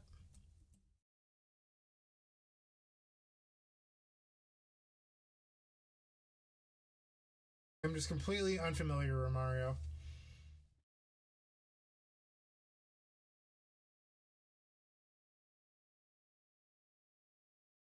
I kind of wish that they shame scooped the Thoughtseize, Jeff. It probably would have been more entertaining than what we just sat through.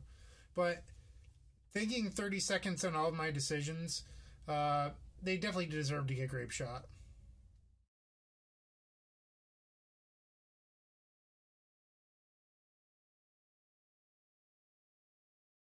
Maybe you can make a Pyromancer deck and call it Young Morrissey.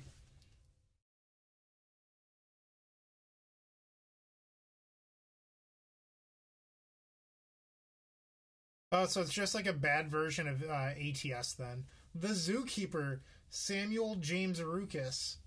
I am attending his wedding later on this month. If I know Sam very well, he'll probably join our stream any moment now. Say hello to Sam, everyone.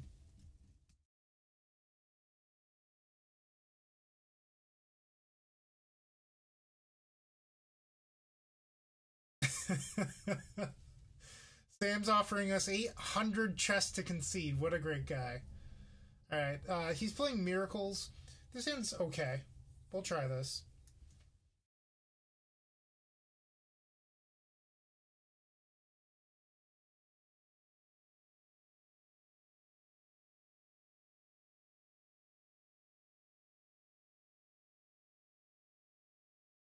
I listen to a lot of really bad punk music.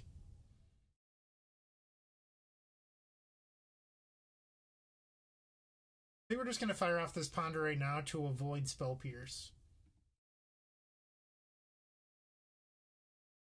We're going to shuffle. We don't need that.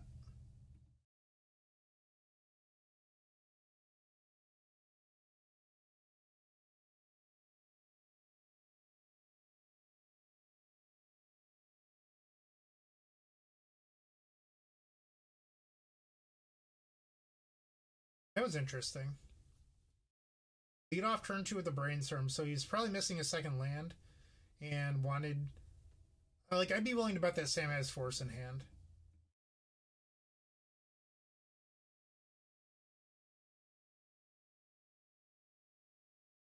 Would appear no Force. I don't know if I believe that.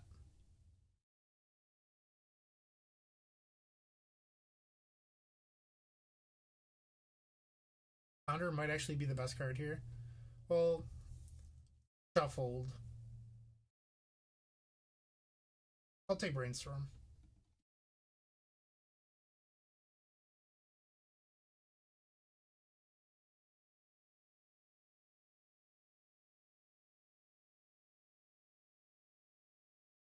So if that's the case, most is based on Angry Tradewind Survival (ATS), and Colin Chilbert, who lives in the same town as me, is the guy who developed ATS back during the 1.5 early legacy days.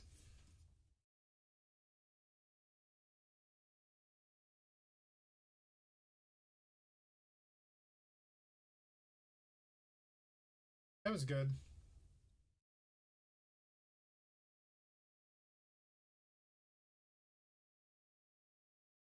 See if we can get Sam here.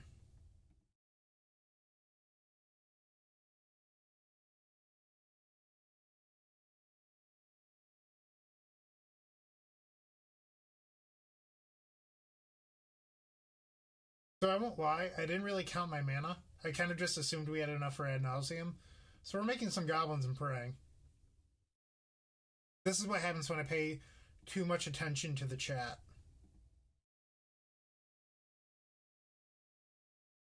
But hopefully, young Samwise is just dead anyway.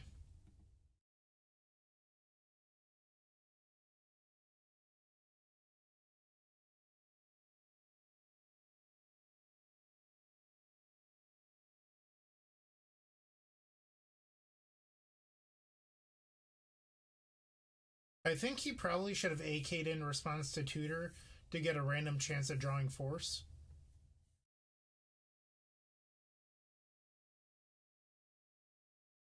Targeted Brainstorm. That's interesting. I think if he had not already had it, maybe I'm wrong, he would have cast Ponder instead. 2 cards on the bottom, so Sam did not find Terminus off that at least. Bossies, what a rip. Sam, just the Jaces in hand. So it's blind Terminus or bust right here.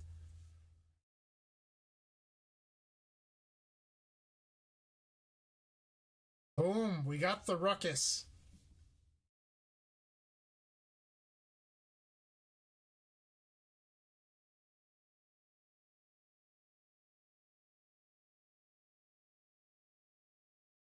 See, this is why you never need to count your mana. You can just rely on drawing better than your opponent. Magic is not a skill game.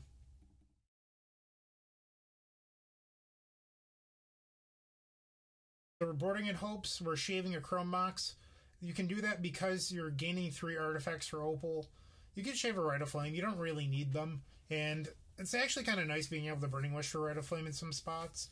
And then turning Ponder into a Wish target's nice because sometimes you don't really want to empty. These are the plans.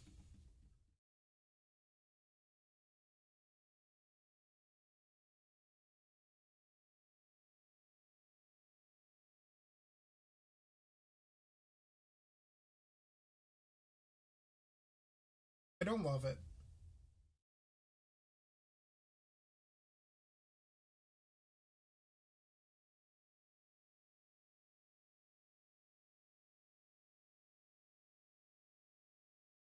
We're going to start off with a Ponder.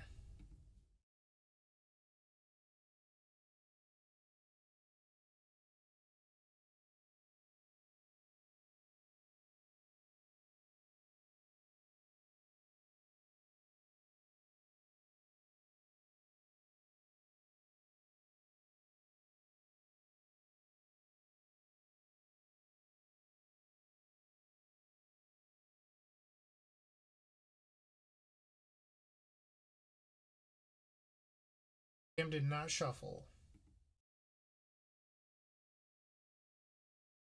So we can't dress and win this turn, so I think we're just going to cast a Burning Wish. I am not respecting back to basics at all.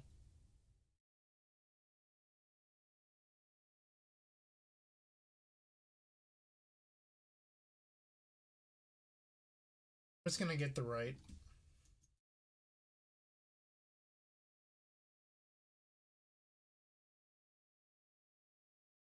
Yikes.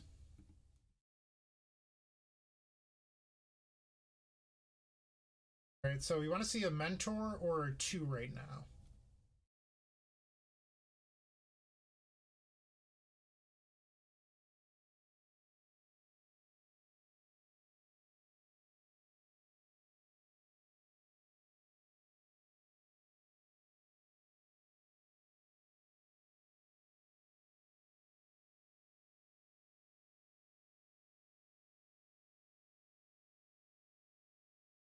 Sam's not revealing. I'm guessing that there's a 2 on top.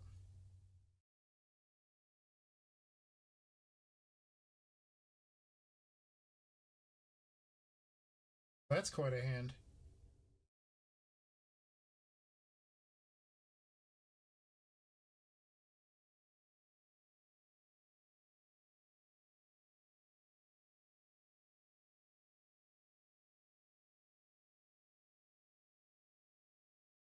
So, well, this is a unique scenario in which we want to reveal the empty.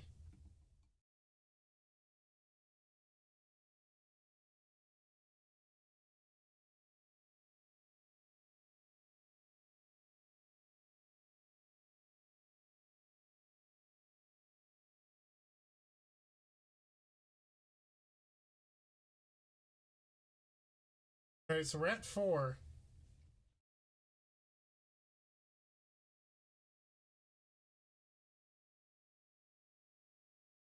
I think we're going to stop here.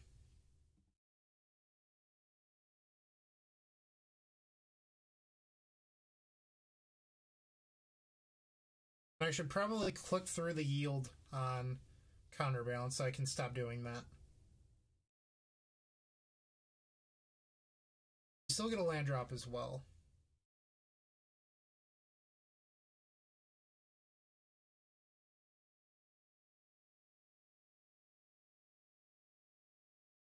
Probably don't need 3 Infernal Tutors. Maybe I'll imprint one of those.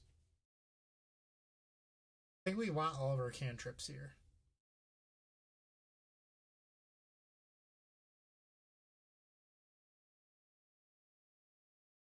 We'll start off by casting Brainstorm.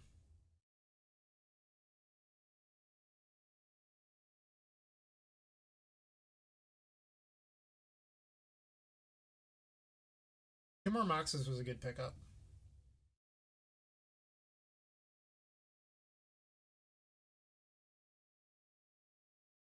We want the blue source in the deck.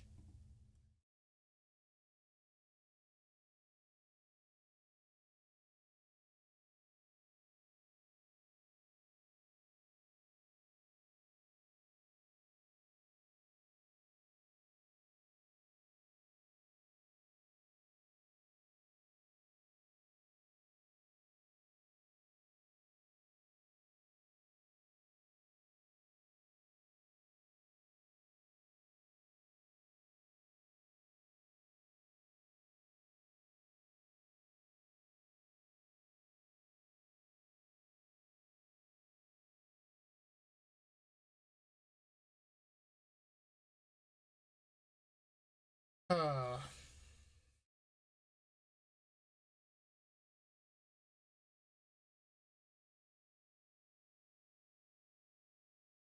we have to shuffle this.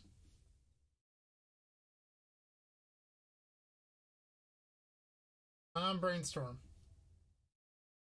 Give me the empty. One time.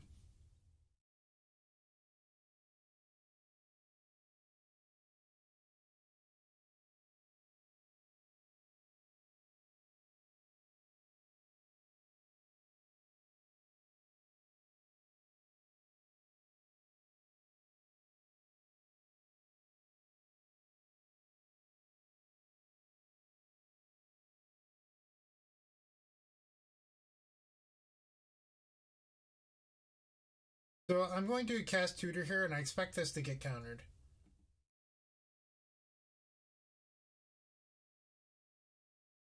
Chose not to reveal. That's interesting.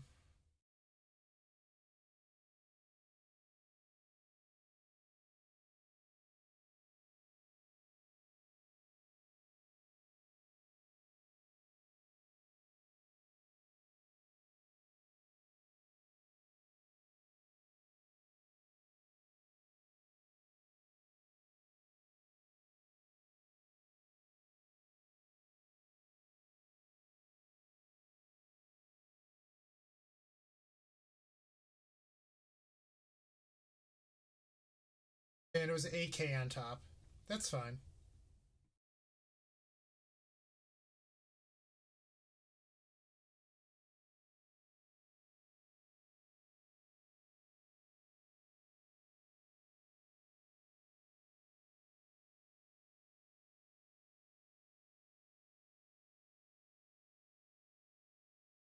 So we're going to go to 1 life, and we're going to discard the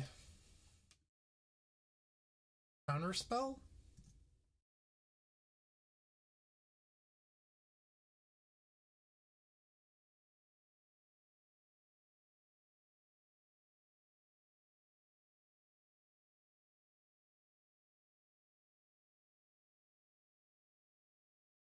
Is that right? Discarding counter spell?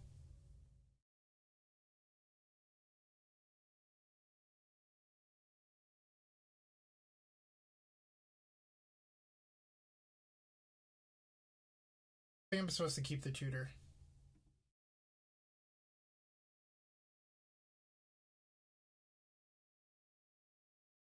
You know that AK's on top.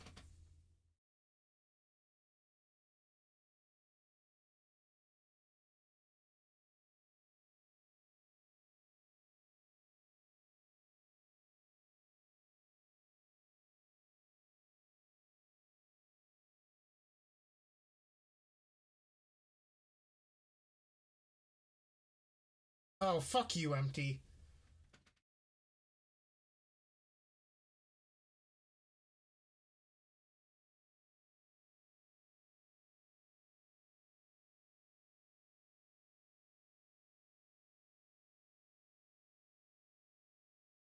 Preordain.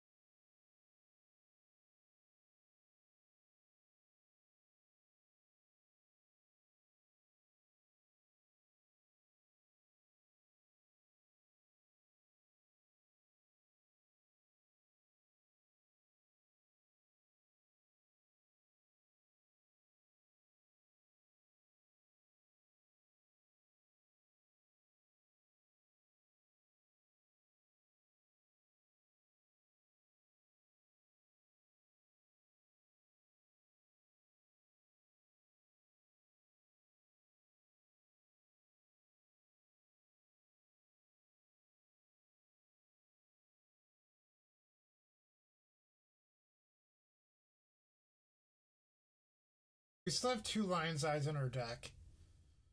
So if Sam... Okay, he's not going to.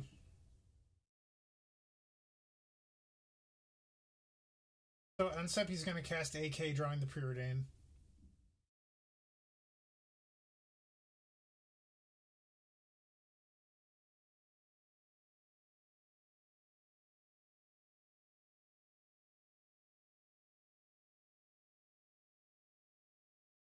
It's a close one.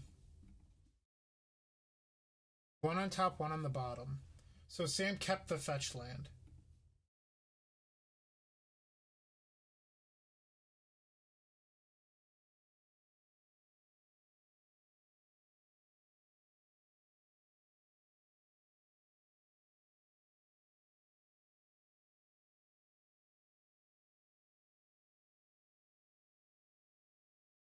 Terminus, huh? Pretty good.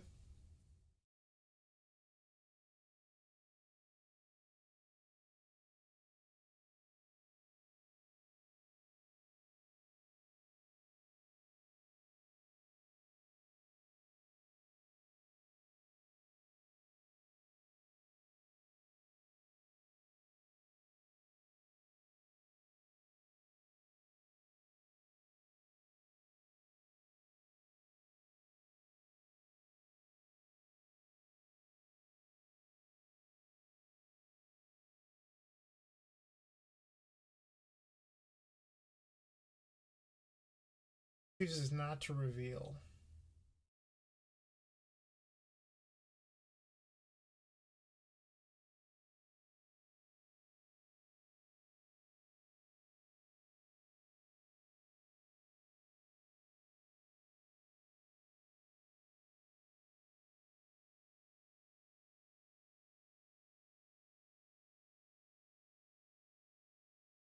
Countered with a land. Okay.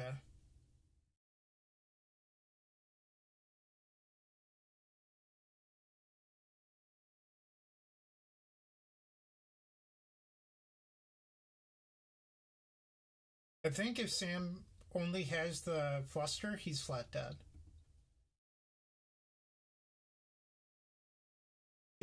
He's dead.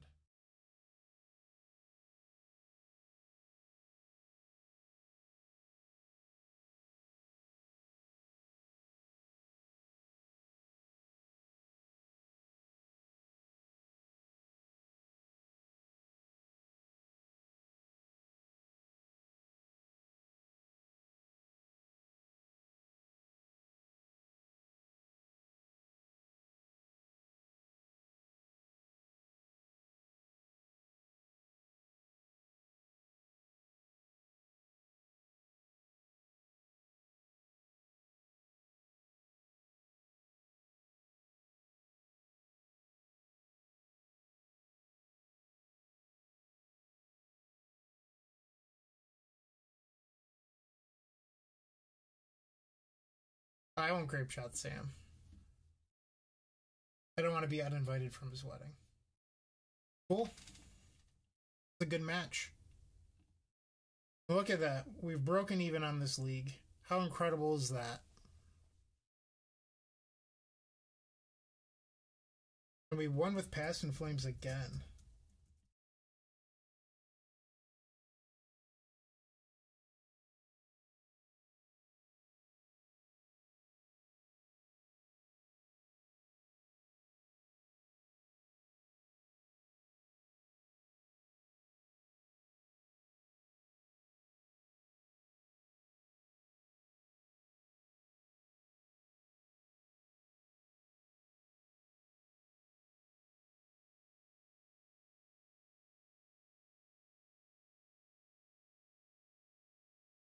We're almost to 500 on the night.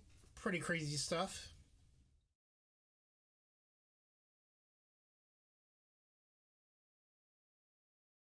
Oh, well, how about that? We have achieved affiliate. Pretty cool. I don't know what that means, but we just did it.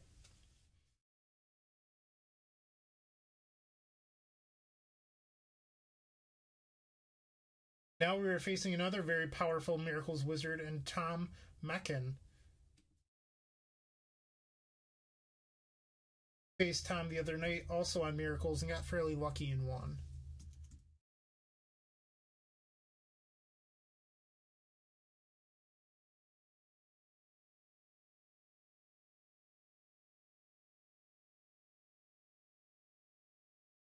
I'm pretty new to Twitch, I'm not sure, but thank you, Romario. You're an experienced Twitch wizard, I believe you.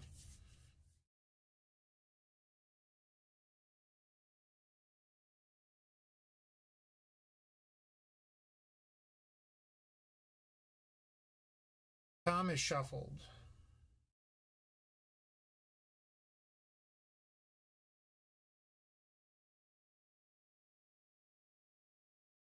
Fire this off, hopefully at a counterbalance.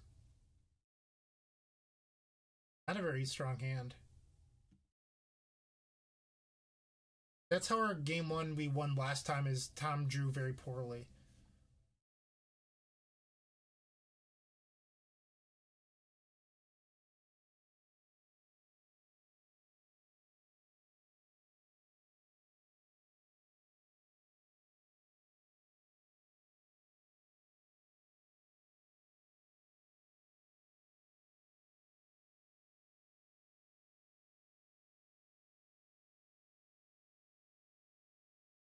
We're going to play it safe here.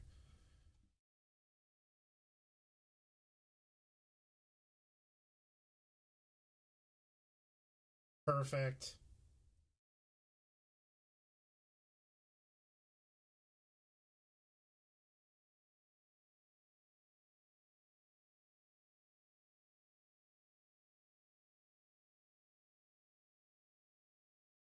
No!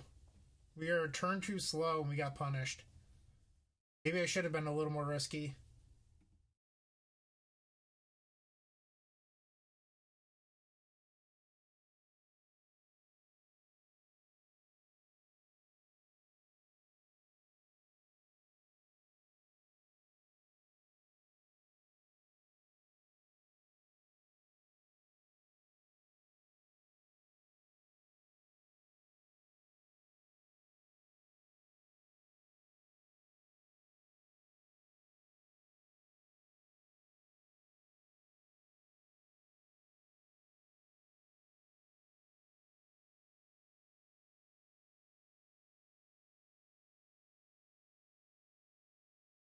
I think I just realized that we're a mana short and going to get punished.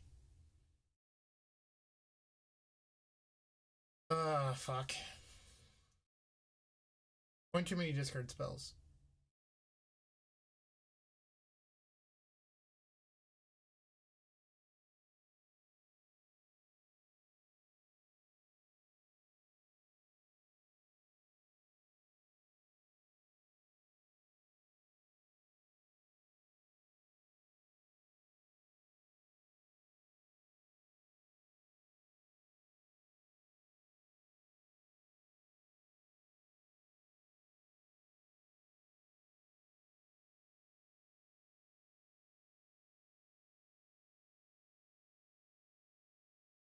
Okay, so probably not winning this game, but how could we win? Probably on the back of ad nauseum. We could just get past in flames here, but I don't know if that's going to win either.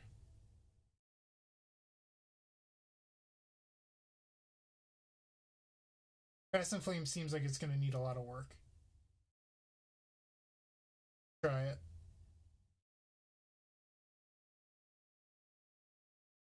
Hey Josh, thanks for joining us.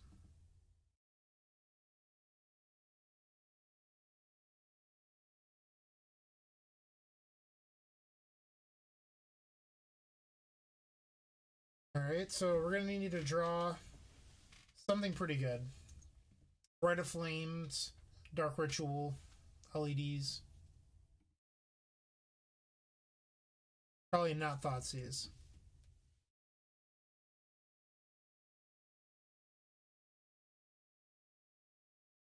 We got punished by deciding to play cautiously and our opponent drew a counterbalance.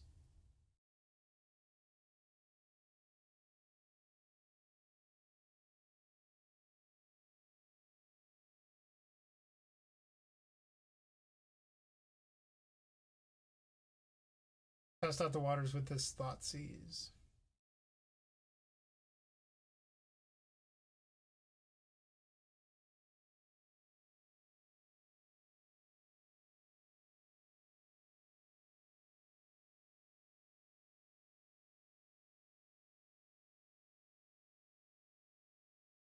I'm shuffled with Ponder.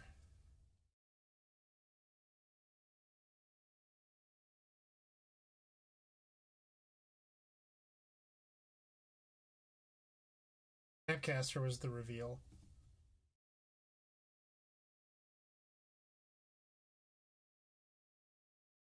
Don't really like any of these, so I'm going to shuffle.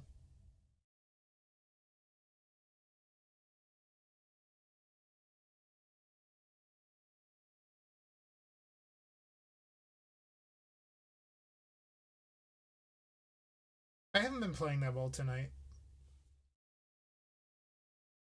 Kind of going through the motions.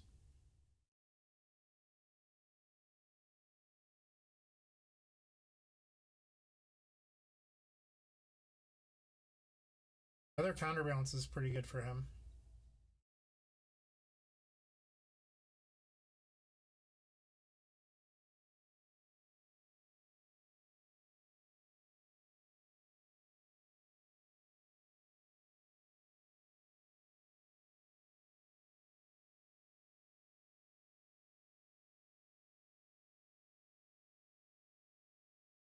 Tom still has Snapcaster Counterspell available to him on top of this counterbalance with 2 fetch lands.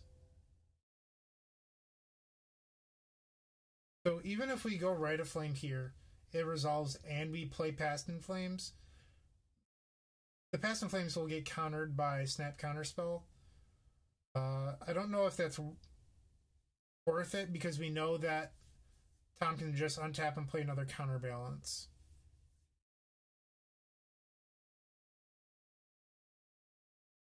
Hannah Honorog, I just beat our best friend Sam Rukas, also on Miracles. I don't really know what the right play is here. It's probably just to pass because we can't win regardless, so why burn resources?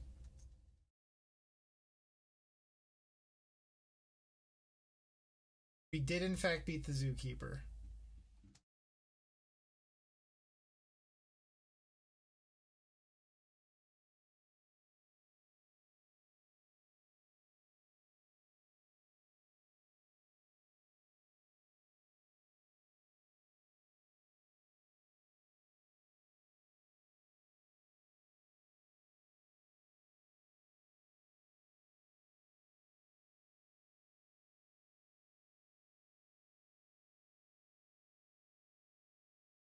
So here we're going to force Tom to snap counterspell.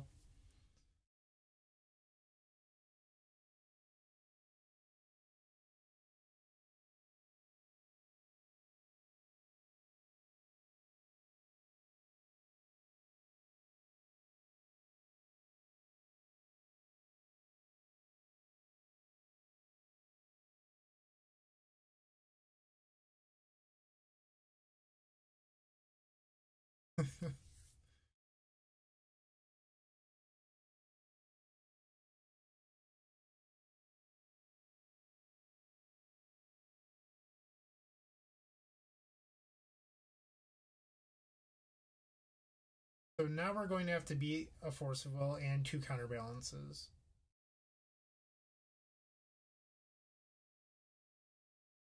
Probably not going to happen.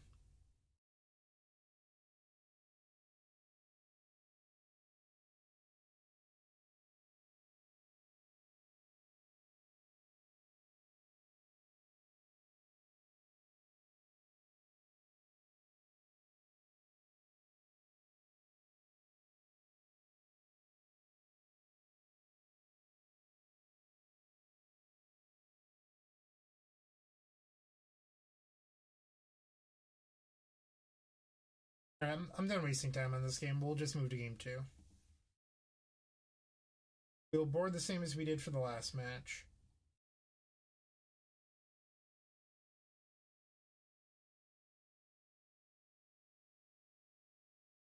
I should play a little bit better because we probably shouldn't have lost that game if I had just taken my time. Felt a little bit sloppy with us being so far ahead. We knew that Tom's hand was Council Judgment, Terminus, and just blanks, lands. So I think I got a little too confident and then was punished by the top deck counterbalance.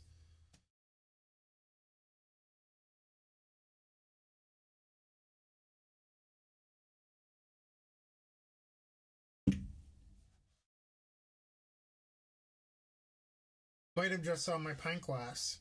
You can order yours here at theepicstorm.com/shop or using the direct link on the image.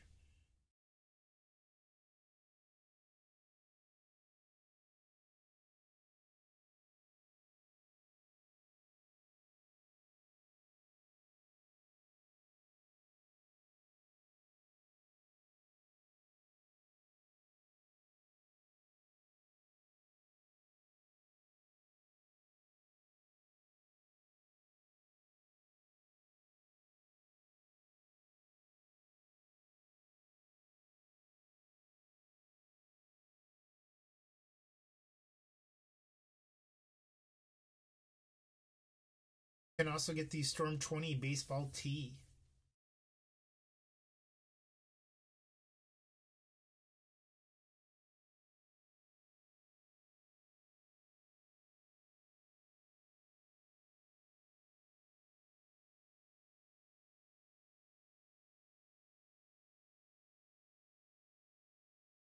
Okay, game 2, we are on the play. Yikes. Okay, let's try this.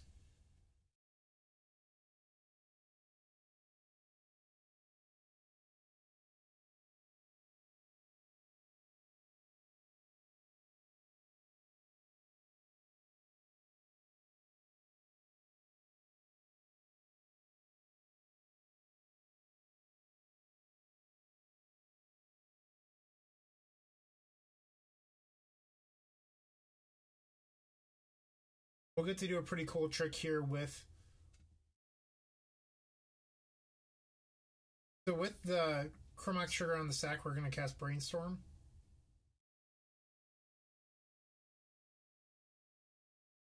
Gives you a better idea of what to imprint. That wasn't really what we wanted.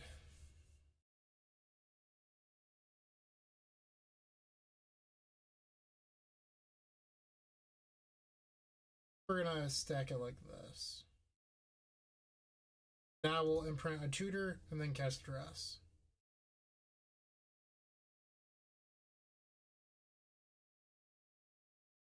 Really hoping for a Lion's Eye in there. Or at least a fetch land. Tom's hand is really fucking good.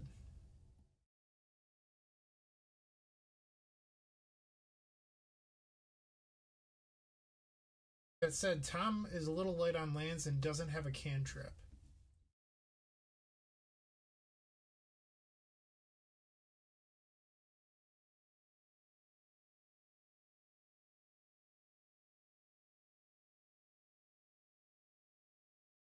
There's a preordain.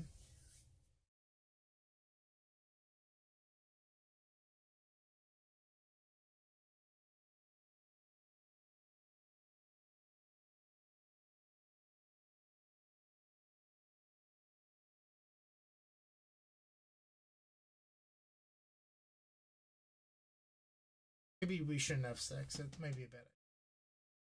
You could randomly surgical or brainstorm.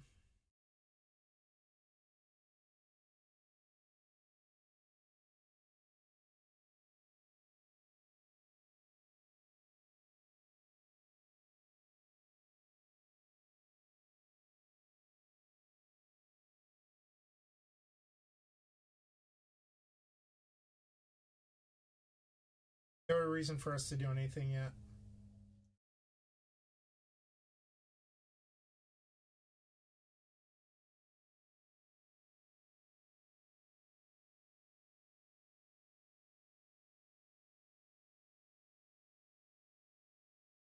I think we're about to see a Jace.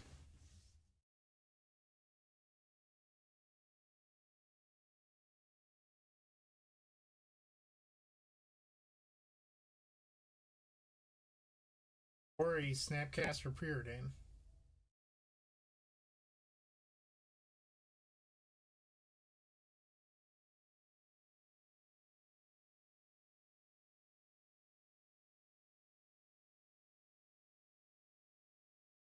He's not played a land yet, so I think I'm going to brainstorm right now just to guarantee that our brainstorm resolves without a pyroblast.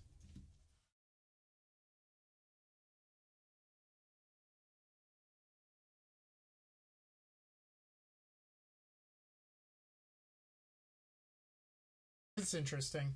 So we know that Tom has a swords and a Jace, so this hope is actually not very good. So we're going to put that there.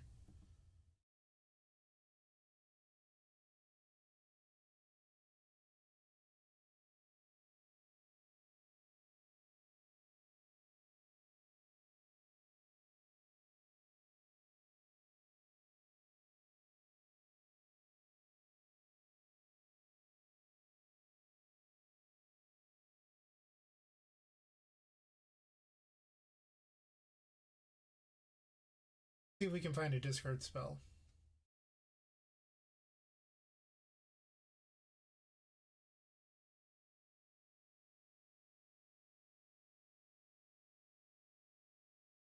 The old hard shuffle.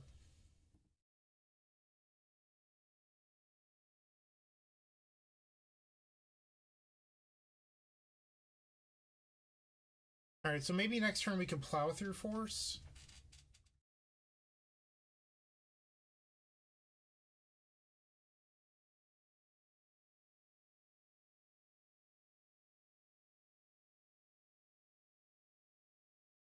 Pretty good.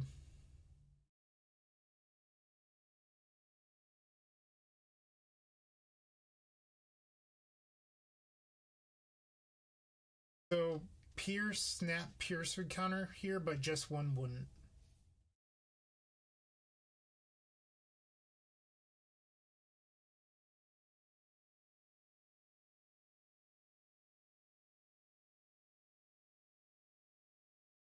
We're supposed to get past in flames.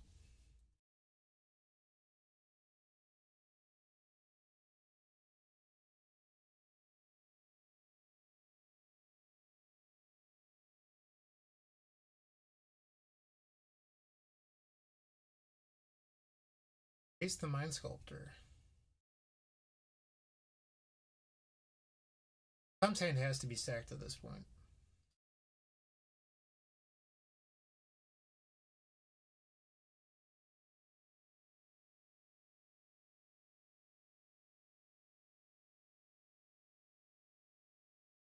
Didn't really need a land.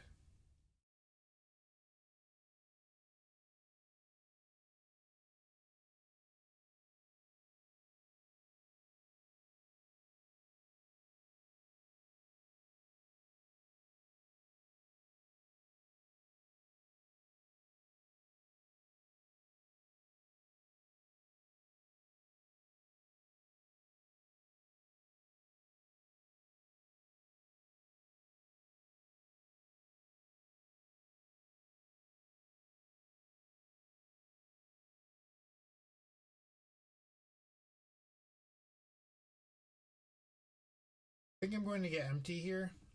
Just because I don't know if we can plow through. Like, I imagine that he has probably 4 counters. Possibly 5.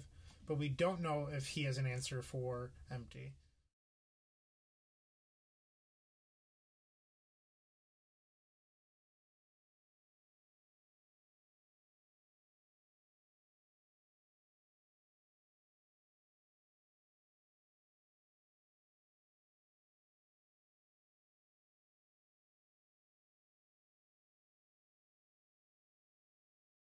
Based on him doing nothing, I'm guessing this is a terminus right now.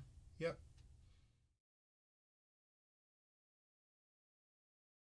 Played right into Tom's hand.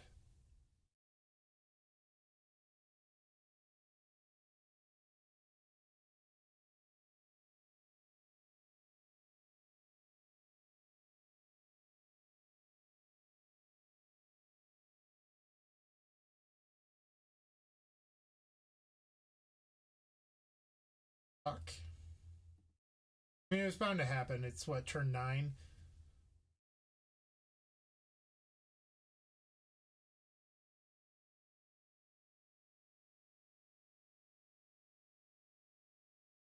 Alright, let's see your one.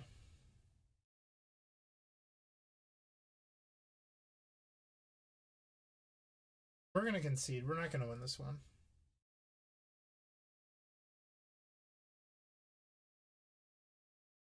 We're gonna concede. Womp womp. Lonely 3-2. Alright, let's fire up another league.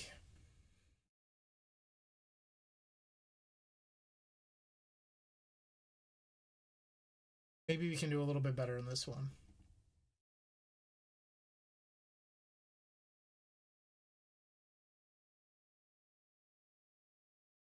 Not exactly running hot tonight.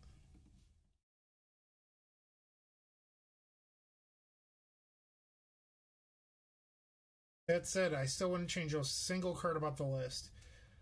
Before tonight, I was running at 80%, so that's just with the version with Grape Shot, not with the version with Massacre. But after tonight, we're currently at 68%, which is still fine. 68% still a very good win percentage. Dancing Jesus.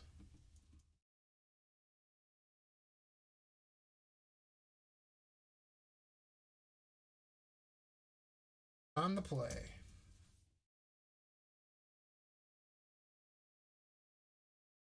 Yeah, we'll do this.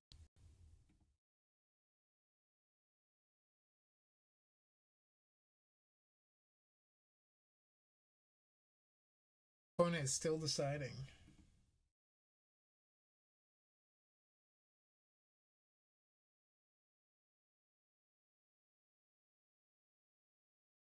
Mulligan's down to 5.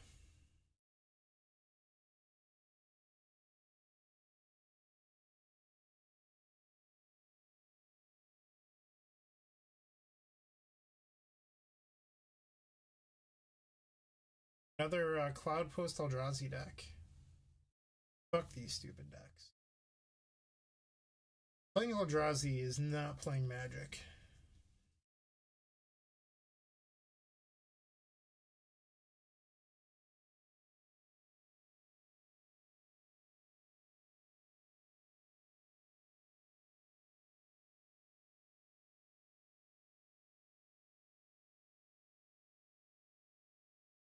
Empty was a decent pickup there. Let's see if we can find a Dark Ritual. We did not, but we did pick up this Lion's Eye Diamond that will allow us to win on the next turn. I like this. We're also making our hand Thought Knot proof in the process. Not that our opponent's going to cast a Thought Knot, but you know what I mean.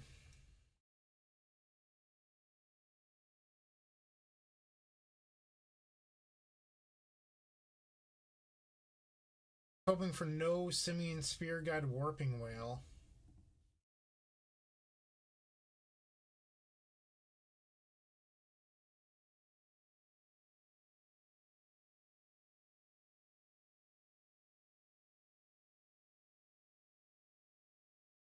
We are currently drawing more cards than miracles. You hear that, Anurag?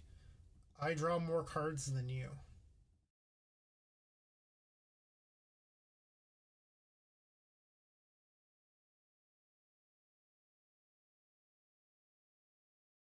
Anurag, I just drew 28 cards in one turn. How often does that happen for miracles?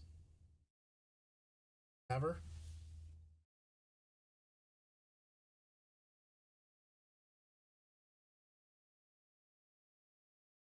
It was turn 3.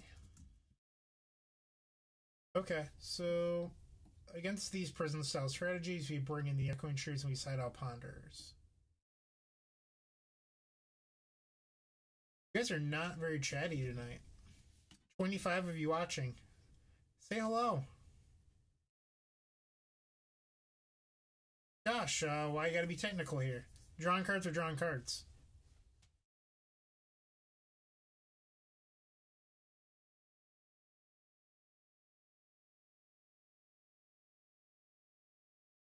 I like this. So we have 2 pieces to hit Thorn of Amethyst, or a potential Chalice.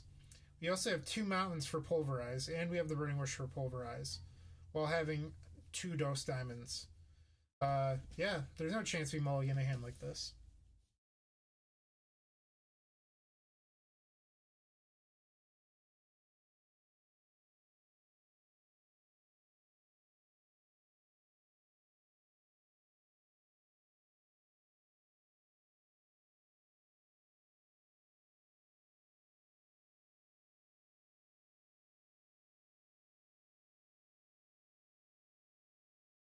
Our opponent is mulliganed.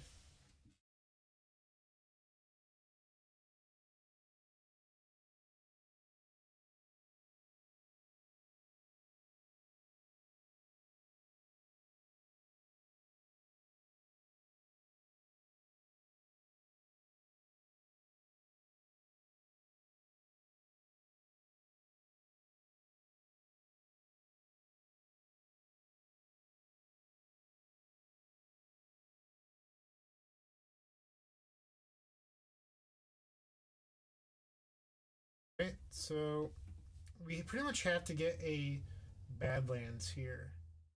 We could get the basic swamp, but if we do, we're getting punished for not having 2 mountains. Yikes. Looks like we're going to be needing them.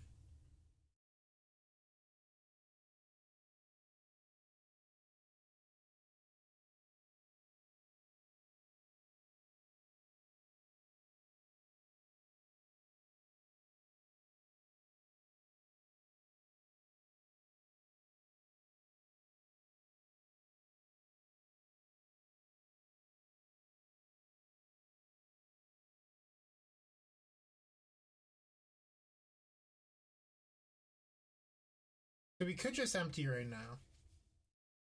But I still think we should get Pulverize.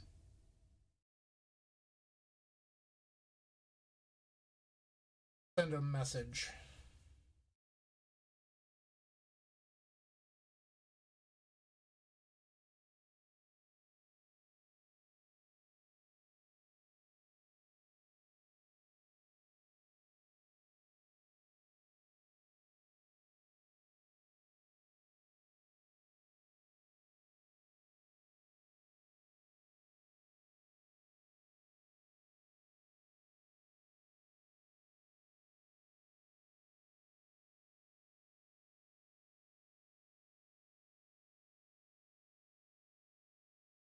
Pulverize is the best card in the deck, Josh?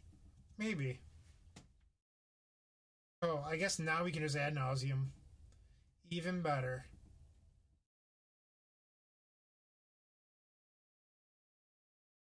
Maybe we can do the win with no permanence in play. That would be kind of cool.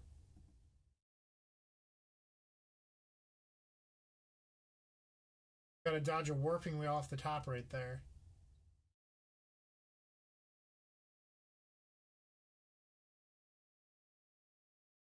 See if we can win with no permanence.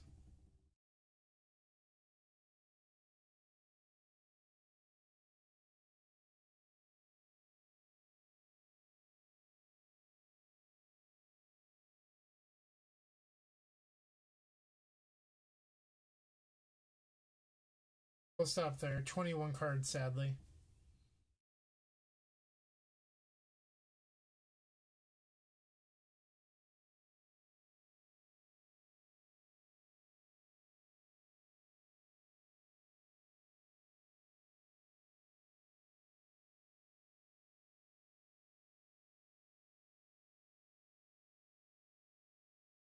So we could. I wonder if we could grape shot and do no permanence.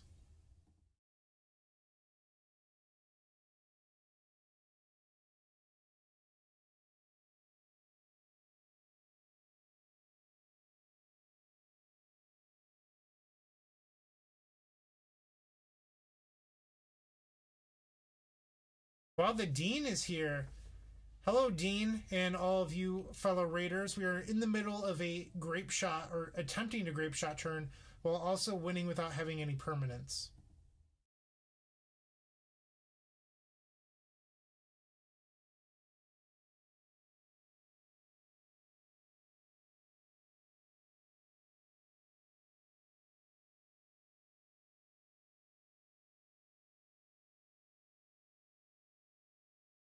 Alright, so now we're going to Echoing Truth the Moxes.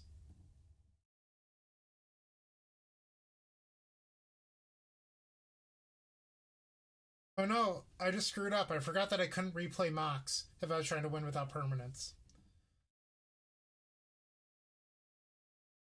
Oh, I drew Echoing Truth. The dream is still alive. I drew Echoing Truth number 4 to save us.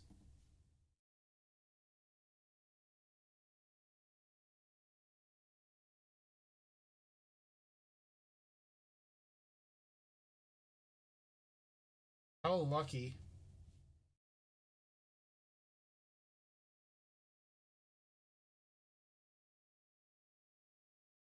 We did it, team. No permanence, no hand. Storm 23. We got there.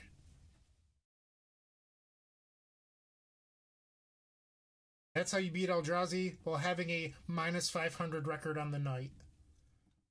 Boom.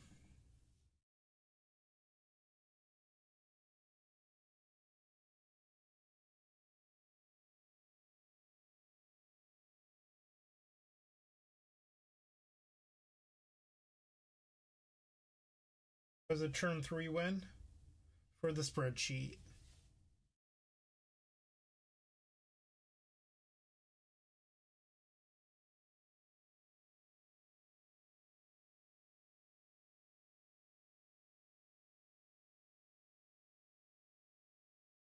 The Daryl Ayers. I think Daryl has been rotating between depths and loam and lands.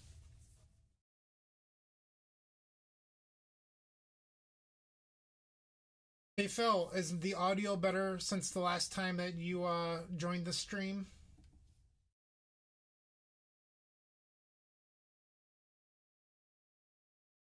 With Daryl mulling to 3, I'm guessing that he's probably on lands.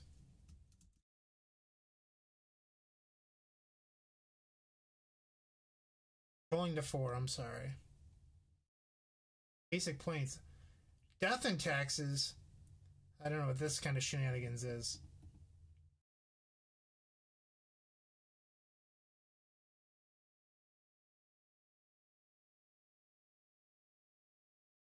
This is Phil's favorite type of magic. However, I recently cut Grape Shot, or recently cut Massacre.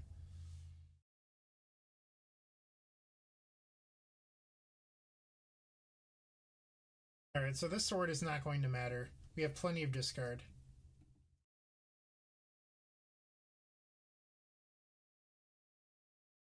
Get rid of that. I will take these. So we have a turn 3 ad nauseum as long as there isn't a Thalia here.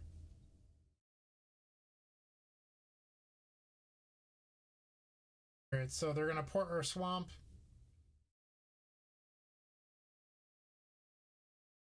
Island, okay. So we're going to fall to 14. We're going to grab a red source. So it takes 9 mana to Dark Petition. So 2, 3, 6, 9. Hold control. Playing some good, honest Magic. I'm pretty sure Phil and all of you Death and Taxes fans would agree.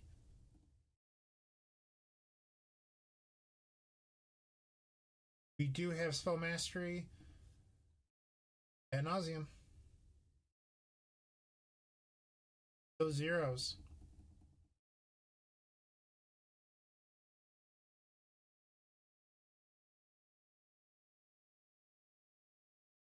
With TS and recently having all of these zeros, you're not likely to lose when you resolve Ad nauseum. But we're going to stop at 4. Empty will be good enough.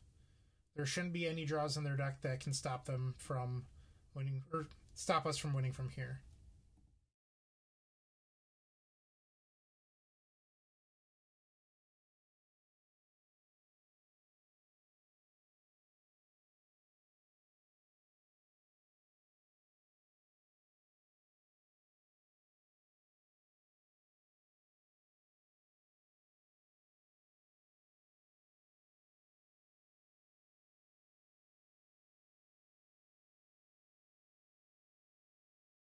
Romario, it was an setting. It was an issue that I had with voice meter where I had the output to what the instructions said, but when I looked it up, everyone was telling me to switch my output to something else, and I haven't turned into a robot since. So I think the instructions that I followed through some YouTube channel were probably just wrong.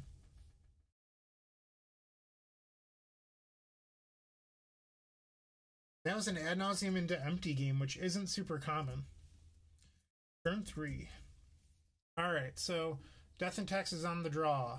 Boarding out Duress. We are boarding in all 4 Echoing Truth, and I don't mind boarding out a Ponder. The next thing is up to you. You can board in Empty the Warrens on the draw and take out 2 Ponders. It makes your ad nauseum worse in the matchup, but you are more likely to spit out Goblins on turn 1. I think I'm going to leave it like this for now.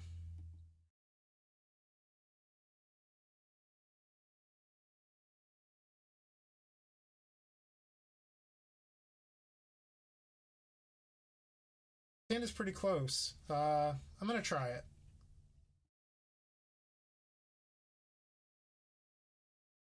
Batterskull would not be enough to stop and Empty the Warrens for like 36.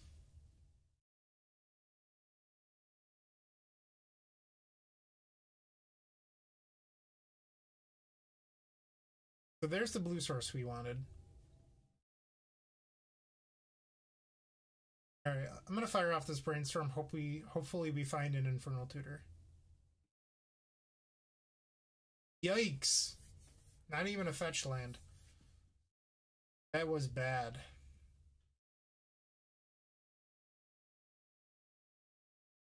So if we have to, we can double Thoughtseize this turn. Do I want to keep the ritual? No.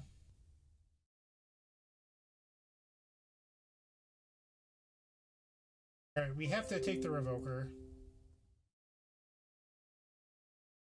Stoneforge. Sure, we'll take the Stoneforge.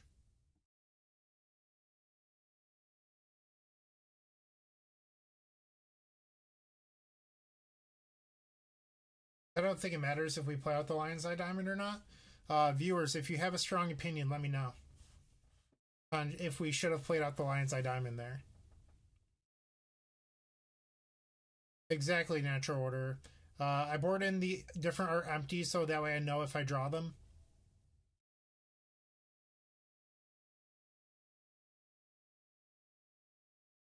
Can't wasteland what isn't there.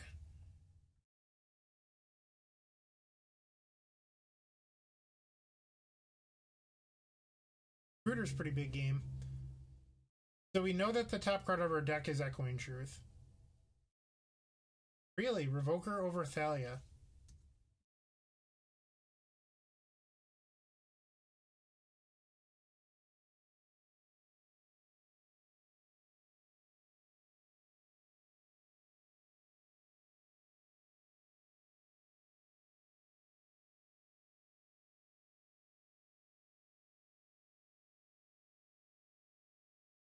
This is a rough game.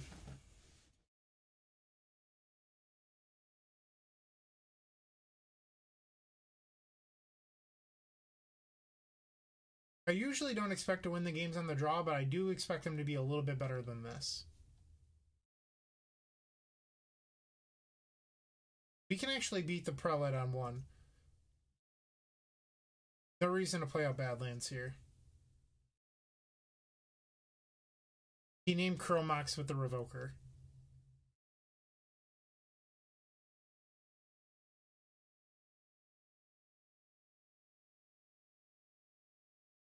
Alright, so we have 0 outs right now. Red of Flame will not do. But we do get to be on the play. I would keep that hand all over again. It just didn't pan out in her favor. Not hitting an Infernal Tutor or a fetch land was pretty rough. Alright, so on the play, I'm going to bring the Ponder back in. And we're out of Thoughtseize. You don't really want to be disrupting your opponent. You kind of just want to be doing your own game plan, because most Death and Taxes lists aren't playing Chow, so turn 1's usually free. This is fine.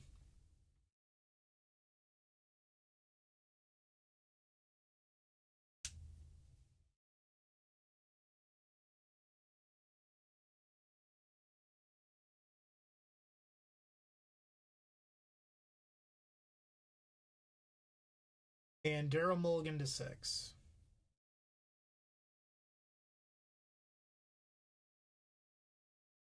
Photos have been very weird tonight and not doing things when I first clicked them.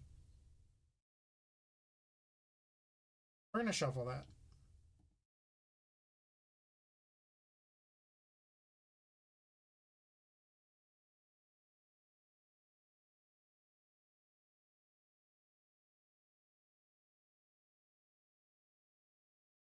On ad nauseum. Okay. Ask and you shall receive. Sorry, Daryl.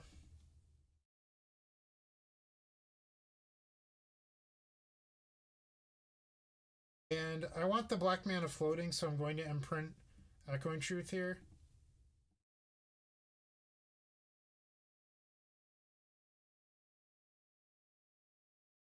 So we revealed the only empty in the deck, so we can go as low as 2.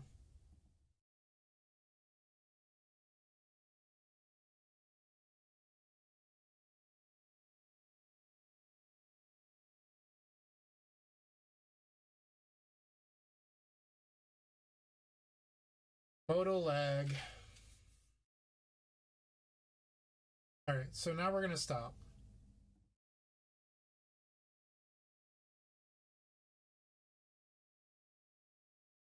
Tap the opal for red. I've never played this deck before. This is my first time ever casting Rite of Flame. I was told that in a chat group that it's possibly ban-worthy, and I just had to find out for myself, so here we are.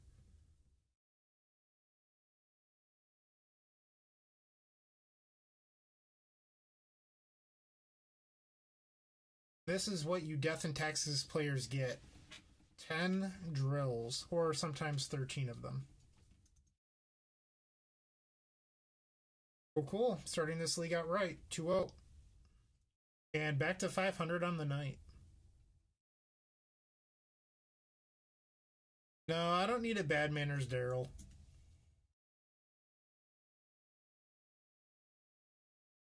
For those of you joining us, check out theepicstorm.com/shop. You can get cool things there. Shirts, pint glasses, tokens, stickers, pens, playmats, whatever you want. That's actually not true, but the things that I listed you can get.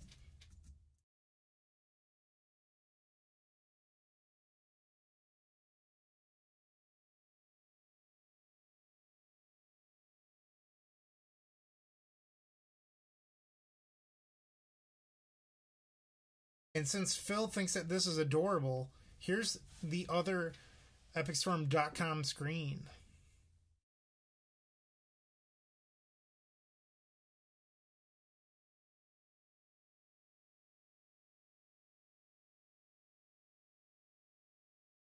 With the Epic Storm, we do tutoring lessons, so if you're interested in tutoring, here's a testimonial from Platinum Pro Lucas Esperberto.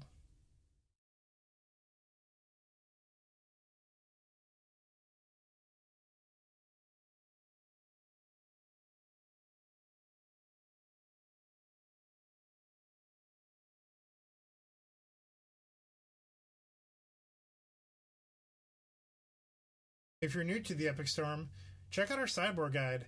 It will help you have the right strategies for every single matchup that you need in Legacy, or at least close to it. So it will teach you a lot of the fundamentals about sideboarding, why I board out Ponder against prison-based decks, things like that. So check out theepicstorm.com/sideboard guide. But in the meantime, we have a new opponent. And it is something that I'm not even going to attempt to say out loud. Enter it into the spreadsheet really quick. We're on the play. See it. Sure.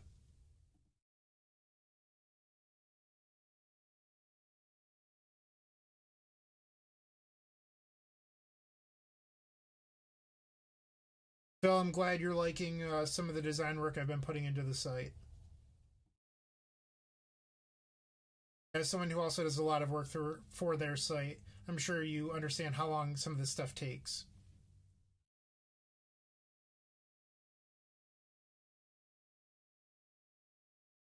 Dragon Stompy? Mono Red Stompy? It's like if Eldrazi and Dragon Stompy had a kid.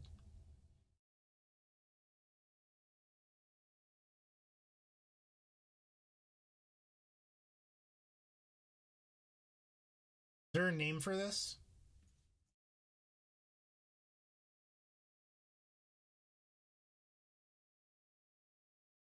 Moon and Taxes? No, I'm going to call it Moon and Taxes. It's too late. Sorry, Dean. Ad Nauseum's a huge draw there. So hopefully we can draw another cantrip off this Brainstorm and then we can Ad Nauseum. We did it. How lucky.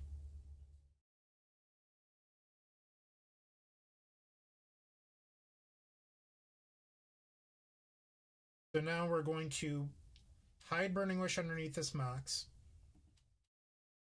By hide, I mean remove it from the game forever, because they changed the rules on exiled cards not being able to get with Burning Wish or Death Wish or whatever. So now we're going to hold control, add black. We're going to draw that Ad Nauseum that I put there. To go on top. He does it.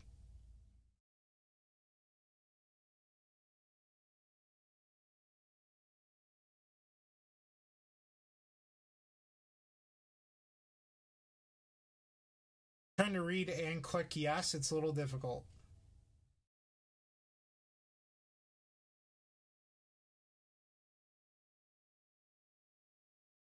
Once I started playing combo decks, I think when I was younger, because I built TS when I was like 16 maybe, I noticed a big jump in my skill gap because it forces you to think differently about matchups.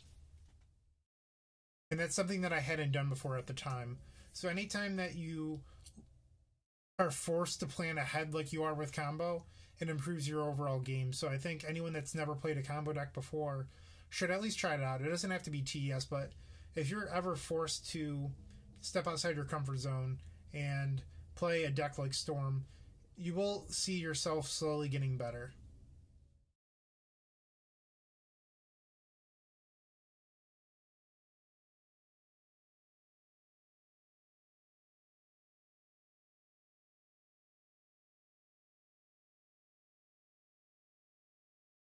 Boom. It doesn't have to be TES. TES is not the only combo deck in Legacy. I think it's the coolest one, but people can play other things. That's another turn 2 Ad Nauseum. Alright, so out goes Ponder, in goes Echoing Truth. That's it. Yeah, I can't understand why anyone would play more than 10 basic planes in Legacy. Sounds insane.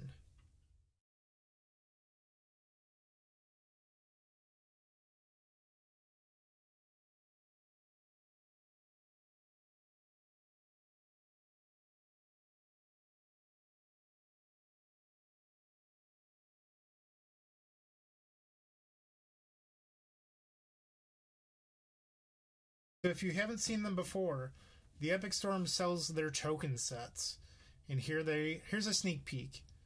You can see up top, Please No Terminus, Ban Rite of Flame, Black Belcher, and then in the foreground you can see a couple of our mana symbols, and then the back of all the tokens with the Epic Storm symbol on the back.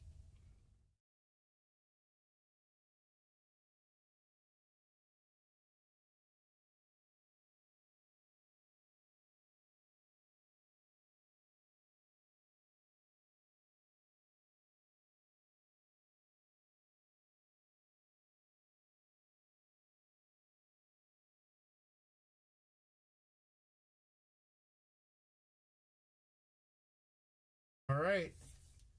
Game 2 is started. We're on the draw, and we have this hand. So Echoing Truth is really good in this matchup, but we don't have a blue source. Hand's a little bit sketchy. To be honest, I'd probably keep this in paper, so we're going to keep it now. Definitely not a fantastic hand, but it's close enough to a keep.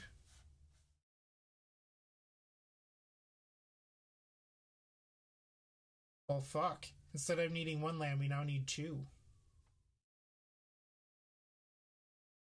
That's a start. Important in a matchup like this, if our opponent for some reason plays a Blood Moon in their Eldrazi deck, not going to happen, we could fetch for a basic island here and not be locked out of the game by Blood Moon. It looks like our opponent is also locked underneath their own Ancient Tomb. We drew the Tutor. That's great. So now what we need to do is draw a 3rd land right here. Come on, deck, give us a 3rd land. And if you're just joining our channel from Phil's stream, we are currently aiming to get to 1,000 subscribers on our YouTube channel so that we're able to monetize our channel, similarly to what Phil did. So if you wouldn't mind, please go to the Epic Storm's YouTube channel. The link is in the chat box. Click subscribe. It would mean a lot to me and everyone else that does these videos. And as the kids say, fuck yeah, land number 3. We're going to rock this deck.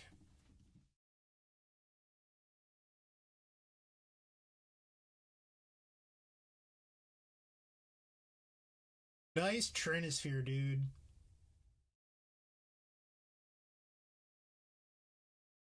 Imagine that this is a Thought-Knot Seer. Jalison 2. What a jerk.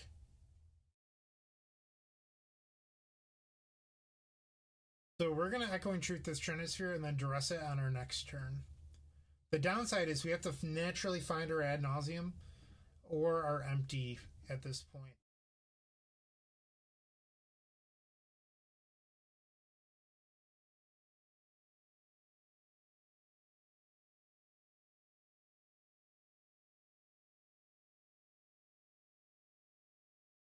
I think we are no longer a favorite to win this game.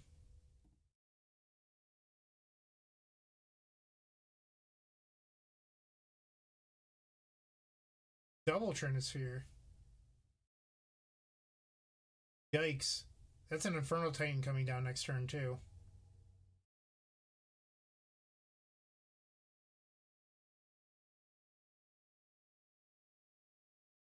Our window for winning this game just got a lot smaller.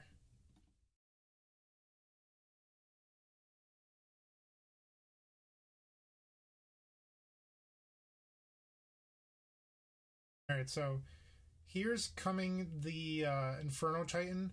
So right now's our window. It'd be really nice if we could draw that Ad Nauseam.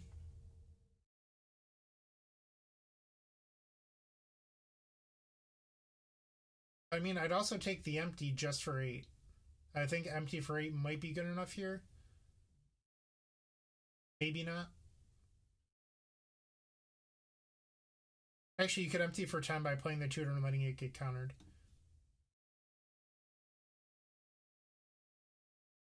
Not good enough. You can also draw cantrips into the spells. The downside is we're about to take 9 off this Inferno Titan, so Ad Nauseum's likely going to be shut off, which means an empty.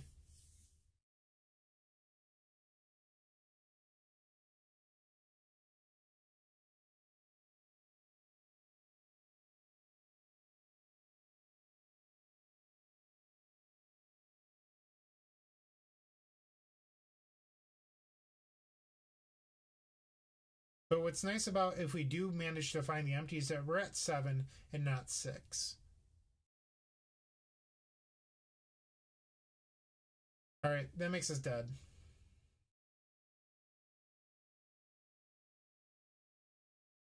We had nothing coming. Okay. Bright side, we're on the play.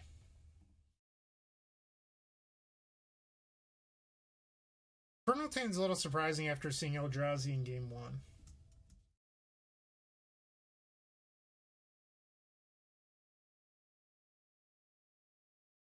Can't keep this. It's not good.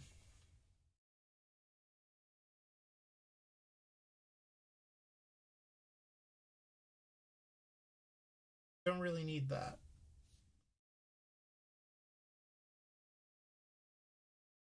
So we're going to need to draw well in order to win this game.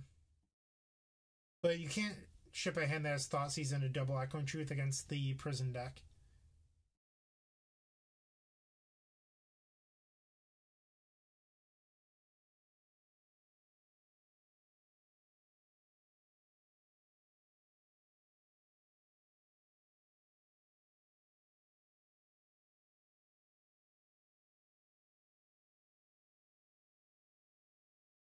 Maybe they drew another Soul Land. I don't even know if that makes sense, because if they drew Soul Land, they probably would have let off on that. So I think they're trying to draw another Soul Land this turn. Maybe they drew an SSG last turn.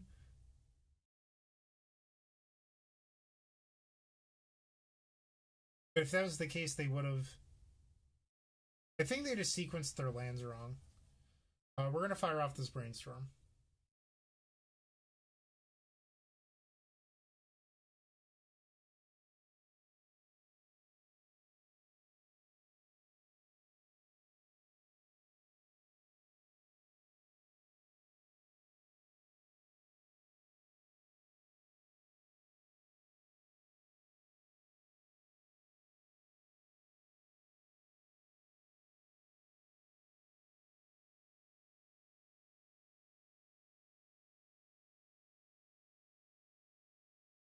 So the lands aren't bad in case we draw and do Ad Nauseum.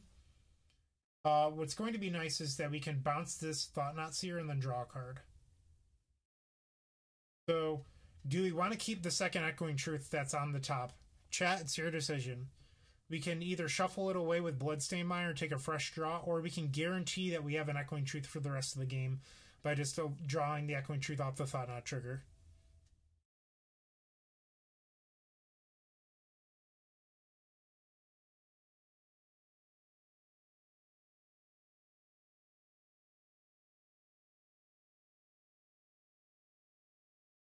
Come on, chat, let me see your opinions.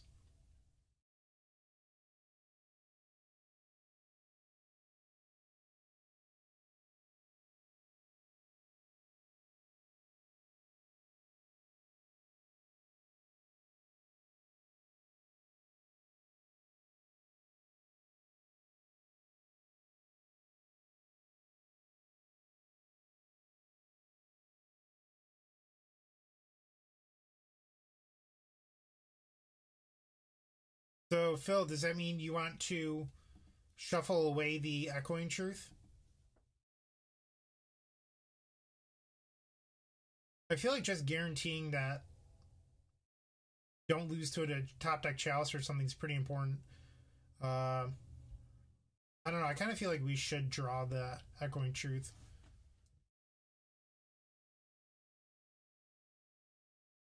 I don't know. I can decide on their turn. So Phil thinks that we should shuffle away.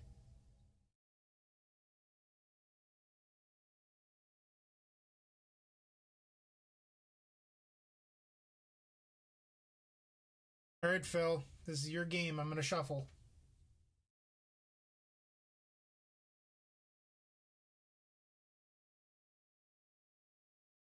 We have a black source here, so I'm going to get another blue source.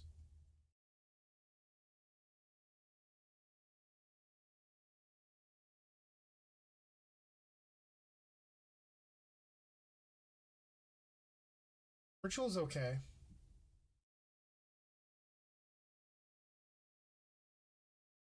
Sure. So this is a really strange deck because it has Thought Knots, Smashers, Revokers, and then Inferno Titan as its creatures. Interesting name. Our opponent knows that we have it, but it's also like not a really high impact card.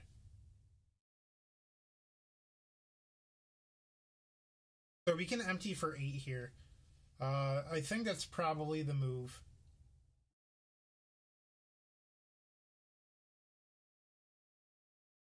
You could wait and try to draw into another mana source, but 8 goblins is probably going to win. So why risk losing to a top deck Trinisphere or a Soul Land into Thought Knot or anything like that?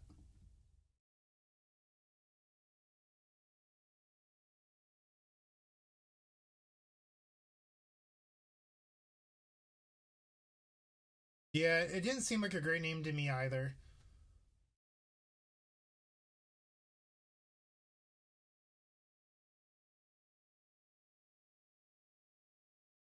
There was the Soul Land for their Thought Knot.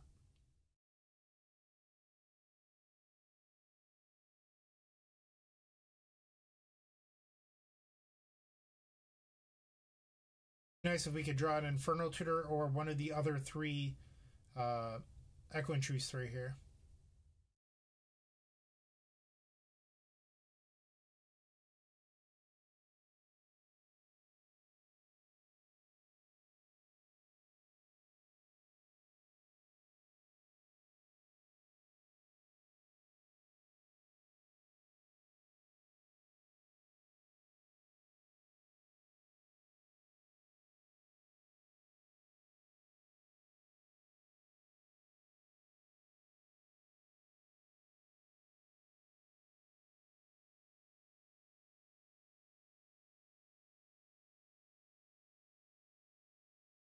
Our opponent's thinking. I don't know if they're considering attacking with this Revoker or playing a Chalice on 0.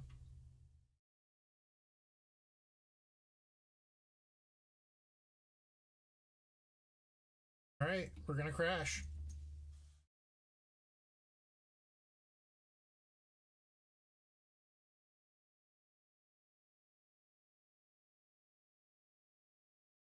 So, assuming that they don't draw any more creatures, so they take 6 this turn, drop down to 14. Next turn they'll take 5, going down to 9.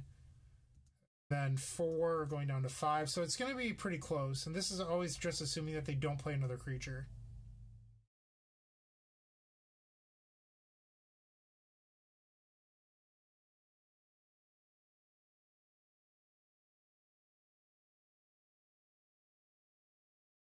Hey, Devin. Oh, it's Snack Mom. Hello.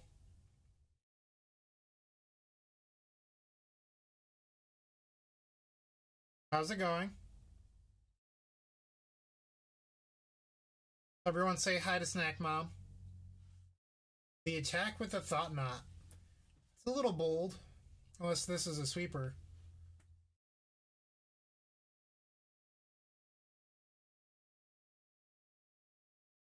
LED's a decent pickup there. Is their goal to try and race us? Might be.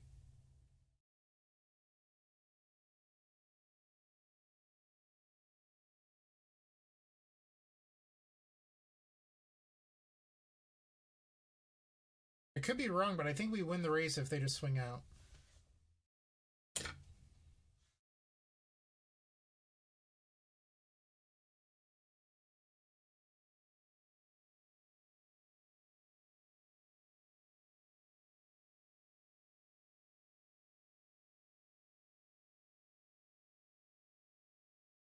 on Burning Wish.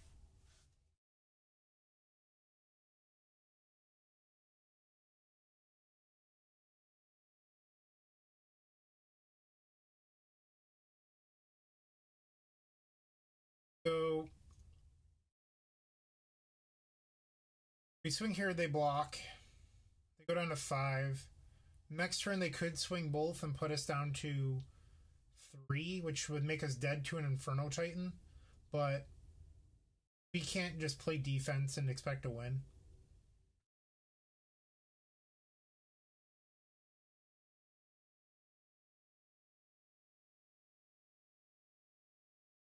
I would love to draw an Echoing Truth through that Thought Knot, though.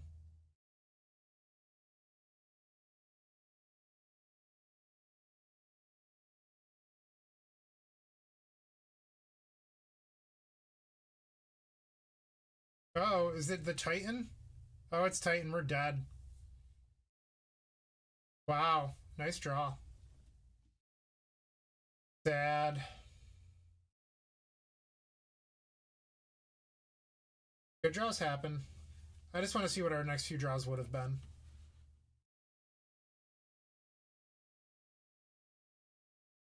You're drawing blank. So it's possible that we would have lost that game anyway if they had just... So, like, let's say we left one back and then swung in. It puts us in a position where we would have had to start chump blocking at some point.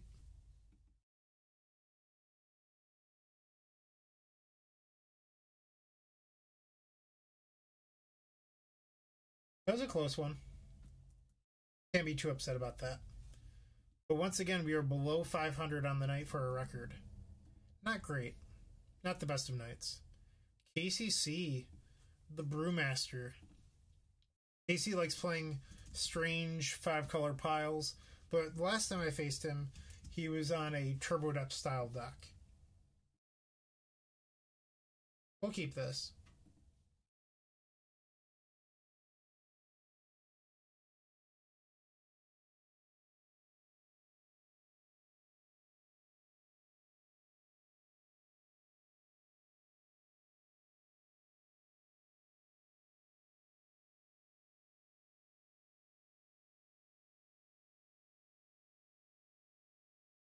Probably okay.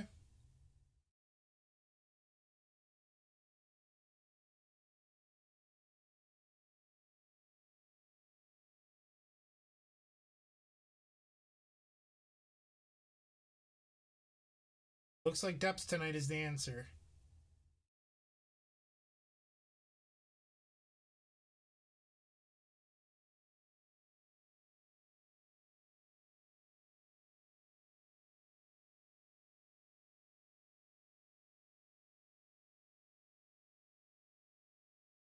Computer down. So we're now in a position where we're going to empty. See the dank. Tomb, that's spicy. Alright, so if we don't take Hex Mage, we're just dead. So we have to take Hex Mage and hope that they don't draw a green source.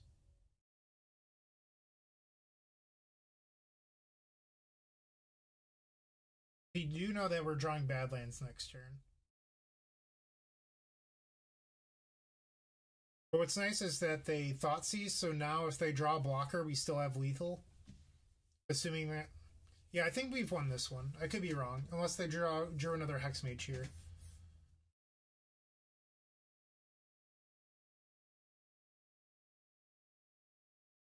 That'd be probably not good enough. The Entomb is really interesting because I think it says that they're playing Reanimate and Gristlebrand. Hopefully nothing like Elishnorn. I can't imagine why Turbo Depths would have Entomb in it.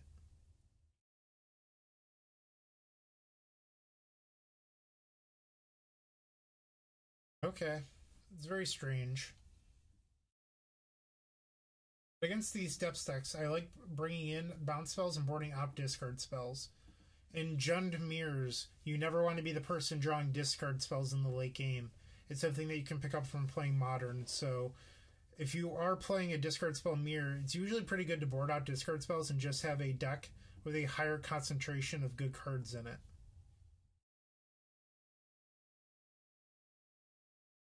It could be to just put Loam in the yard. I'm not really sure. That could be it. Also, if it annoys you, I'm sorry, but I call every Dark Depths deck Turbo Depths unless it's lands. So I don't believe in this whole medium depths shenanigans. The deck didn't get slower by swapping Lotus Petals for Mox Diamonds.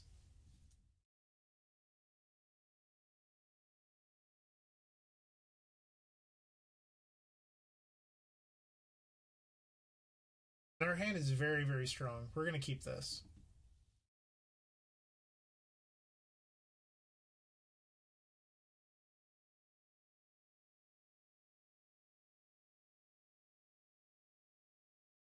Ooh, Riftstone Portal would be pretty spicy. I like that.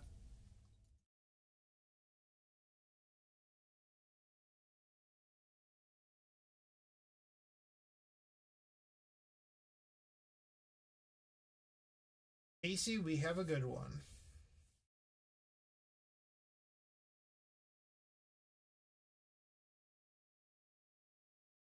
Which is a decent pickup there.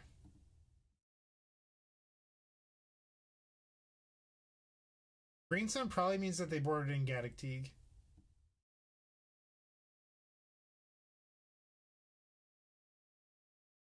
We're going to run out the LED just because we don't want it getting discarded.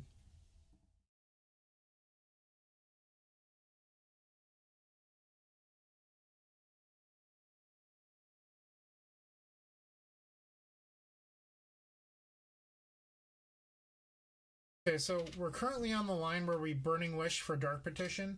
We just need to draw a red source, and we're not under any pressure, so I'm going to actually sit on this for a little while longer. Here's the Entomb. Let's see what the spice is for. Is it Riftstone Portal? It is! And the winner of guessing goes to who? Wodu, or Wodiku? Is that how you say that? It's pretty cool. Entomb turning on your crop rotation.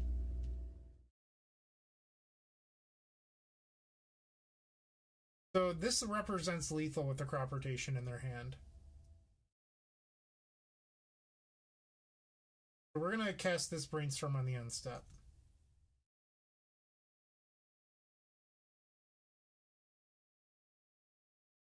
And that was a very good draw for us.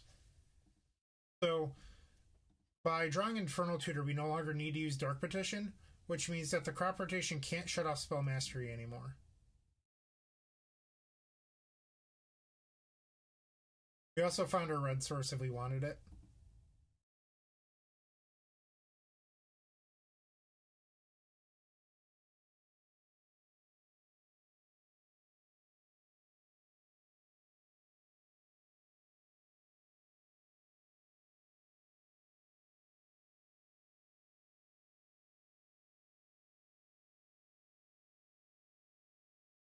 For open mana with a resolved ad nauseum from 18 life. The odds of the Epic Storm not winning this game, probably like 2%.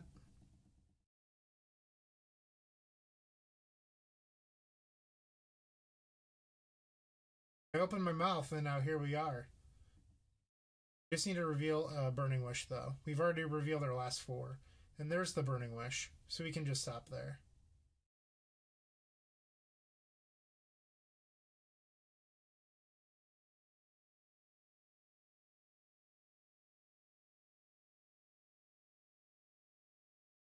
Grab the Tendrils, and then just play a couple more spells.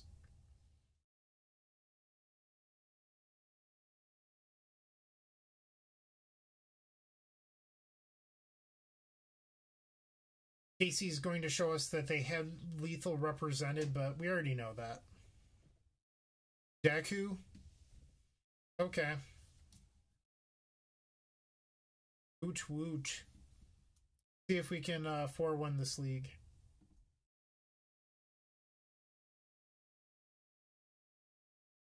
Back to 500.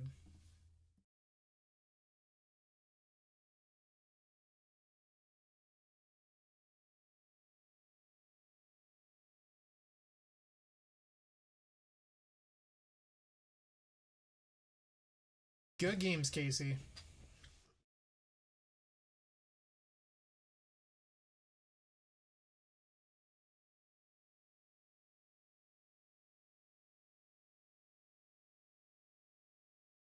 Matt Soleil, the four-color master. I lost to him the other night where I drew very, very poorly both post-board games after squeaking game one away.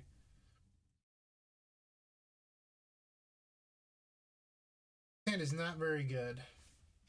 The problem is that we're just cold to a chalice.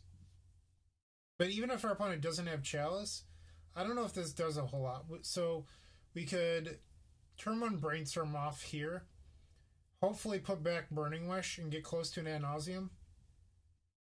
Maybe that's fine.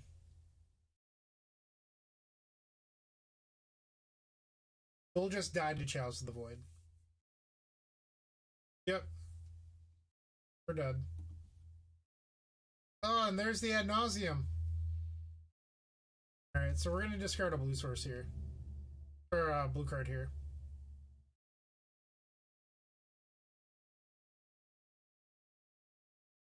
If we can draw a black source, we can still win this game.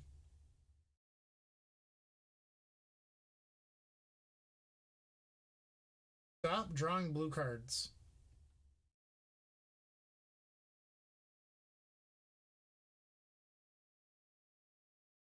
The matchup's not favorable.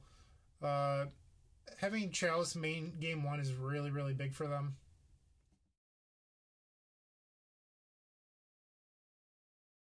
I want to say that I'm not favored. I can check my metagame data.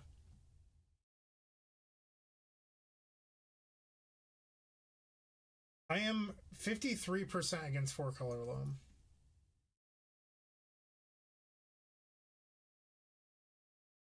Another 0. Okay.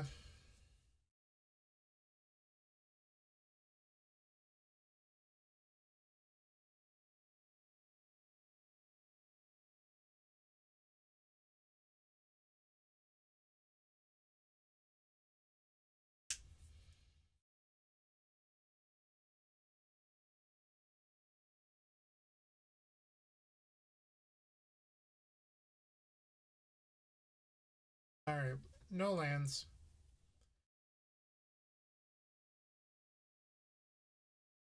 So, Duress is good in this matchup, so we're just going to board out Ponders for Echoing Truce once again. Put that Grape Shot back in the board. Grape Shot deals with Gaddock Teeg, which is pretty important in this matchup, so you're not just stone cold dead to Green Sun Zenith for Teeg game 1.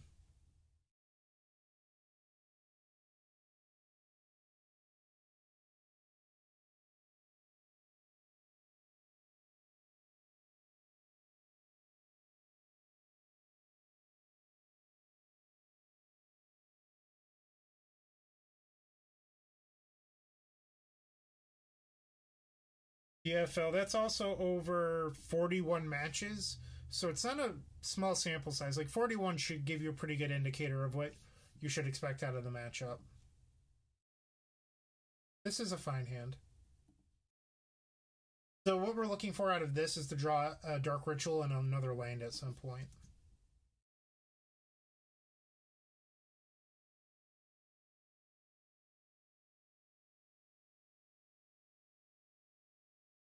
Alright, we're going to strip away this Thalia.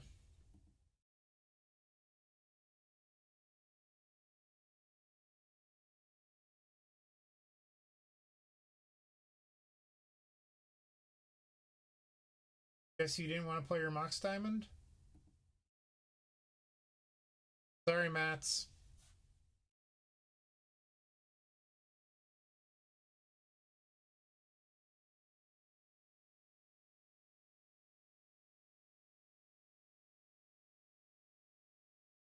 I wonder if I'm supposed to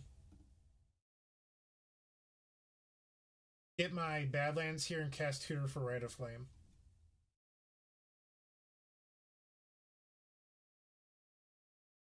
Or if I'm supposed to hold open the fetch lands for Echoing Truth.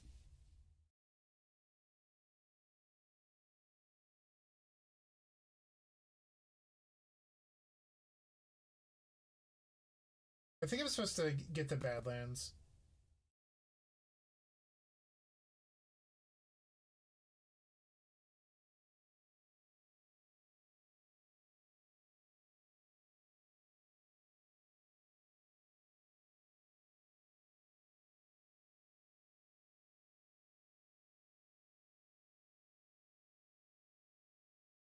There's ooze. Ah, stupid shells for 0.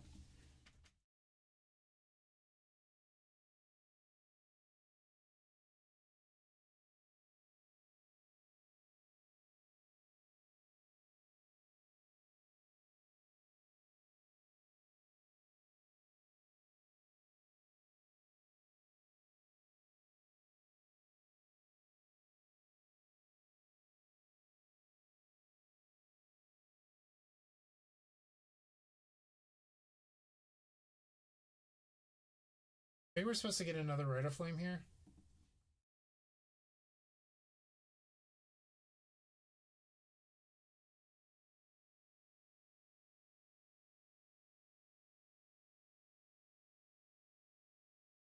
That wasn't good.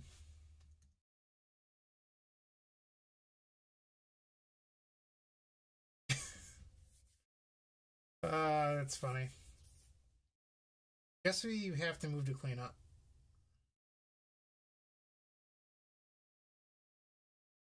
We probably don't need this ad nauseum anymore.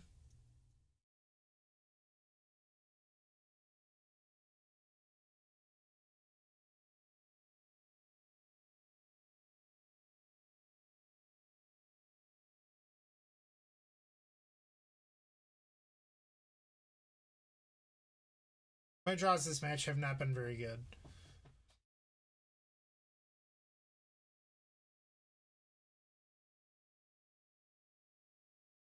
Case in point. Third Echoing Truth before land that wasn't in our opening hand.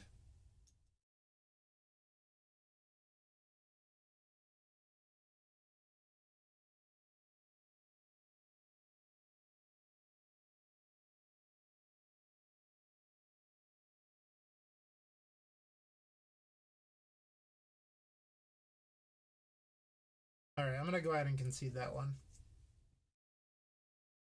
It was not particularly fun.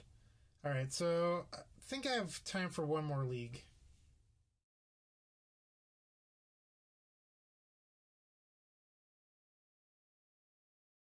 I shouldn't. I have some work to do before I head to bed tonight. Need to work on a logo for a friend. So, if you have any recommendations for who we should drop our viewers off onto, let me know. I've never done a raid before, but I'm pretty sure we could probably figure it out.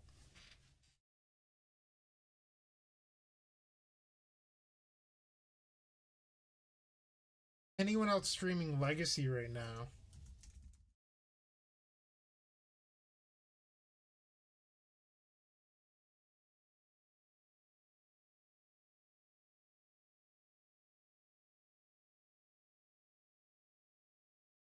The only thing I'm seeing is the Legacy Pit.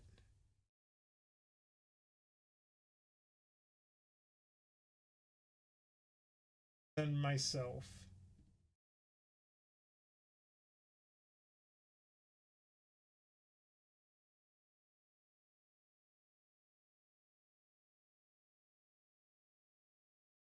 Alright, we're gonna drop them off at the Legacy Pit. It looks like Paper Legacy happening right now.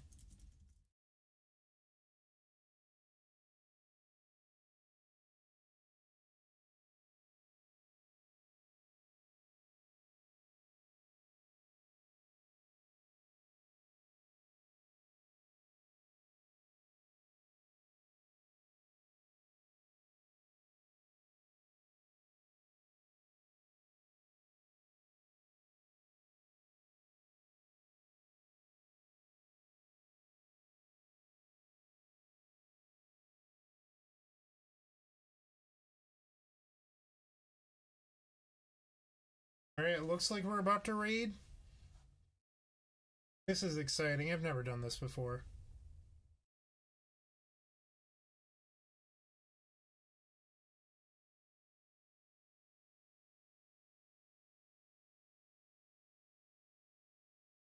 Apparently you have to click a button. Paper Legacy.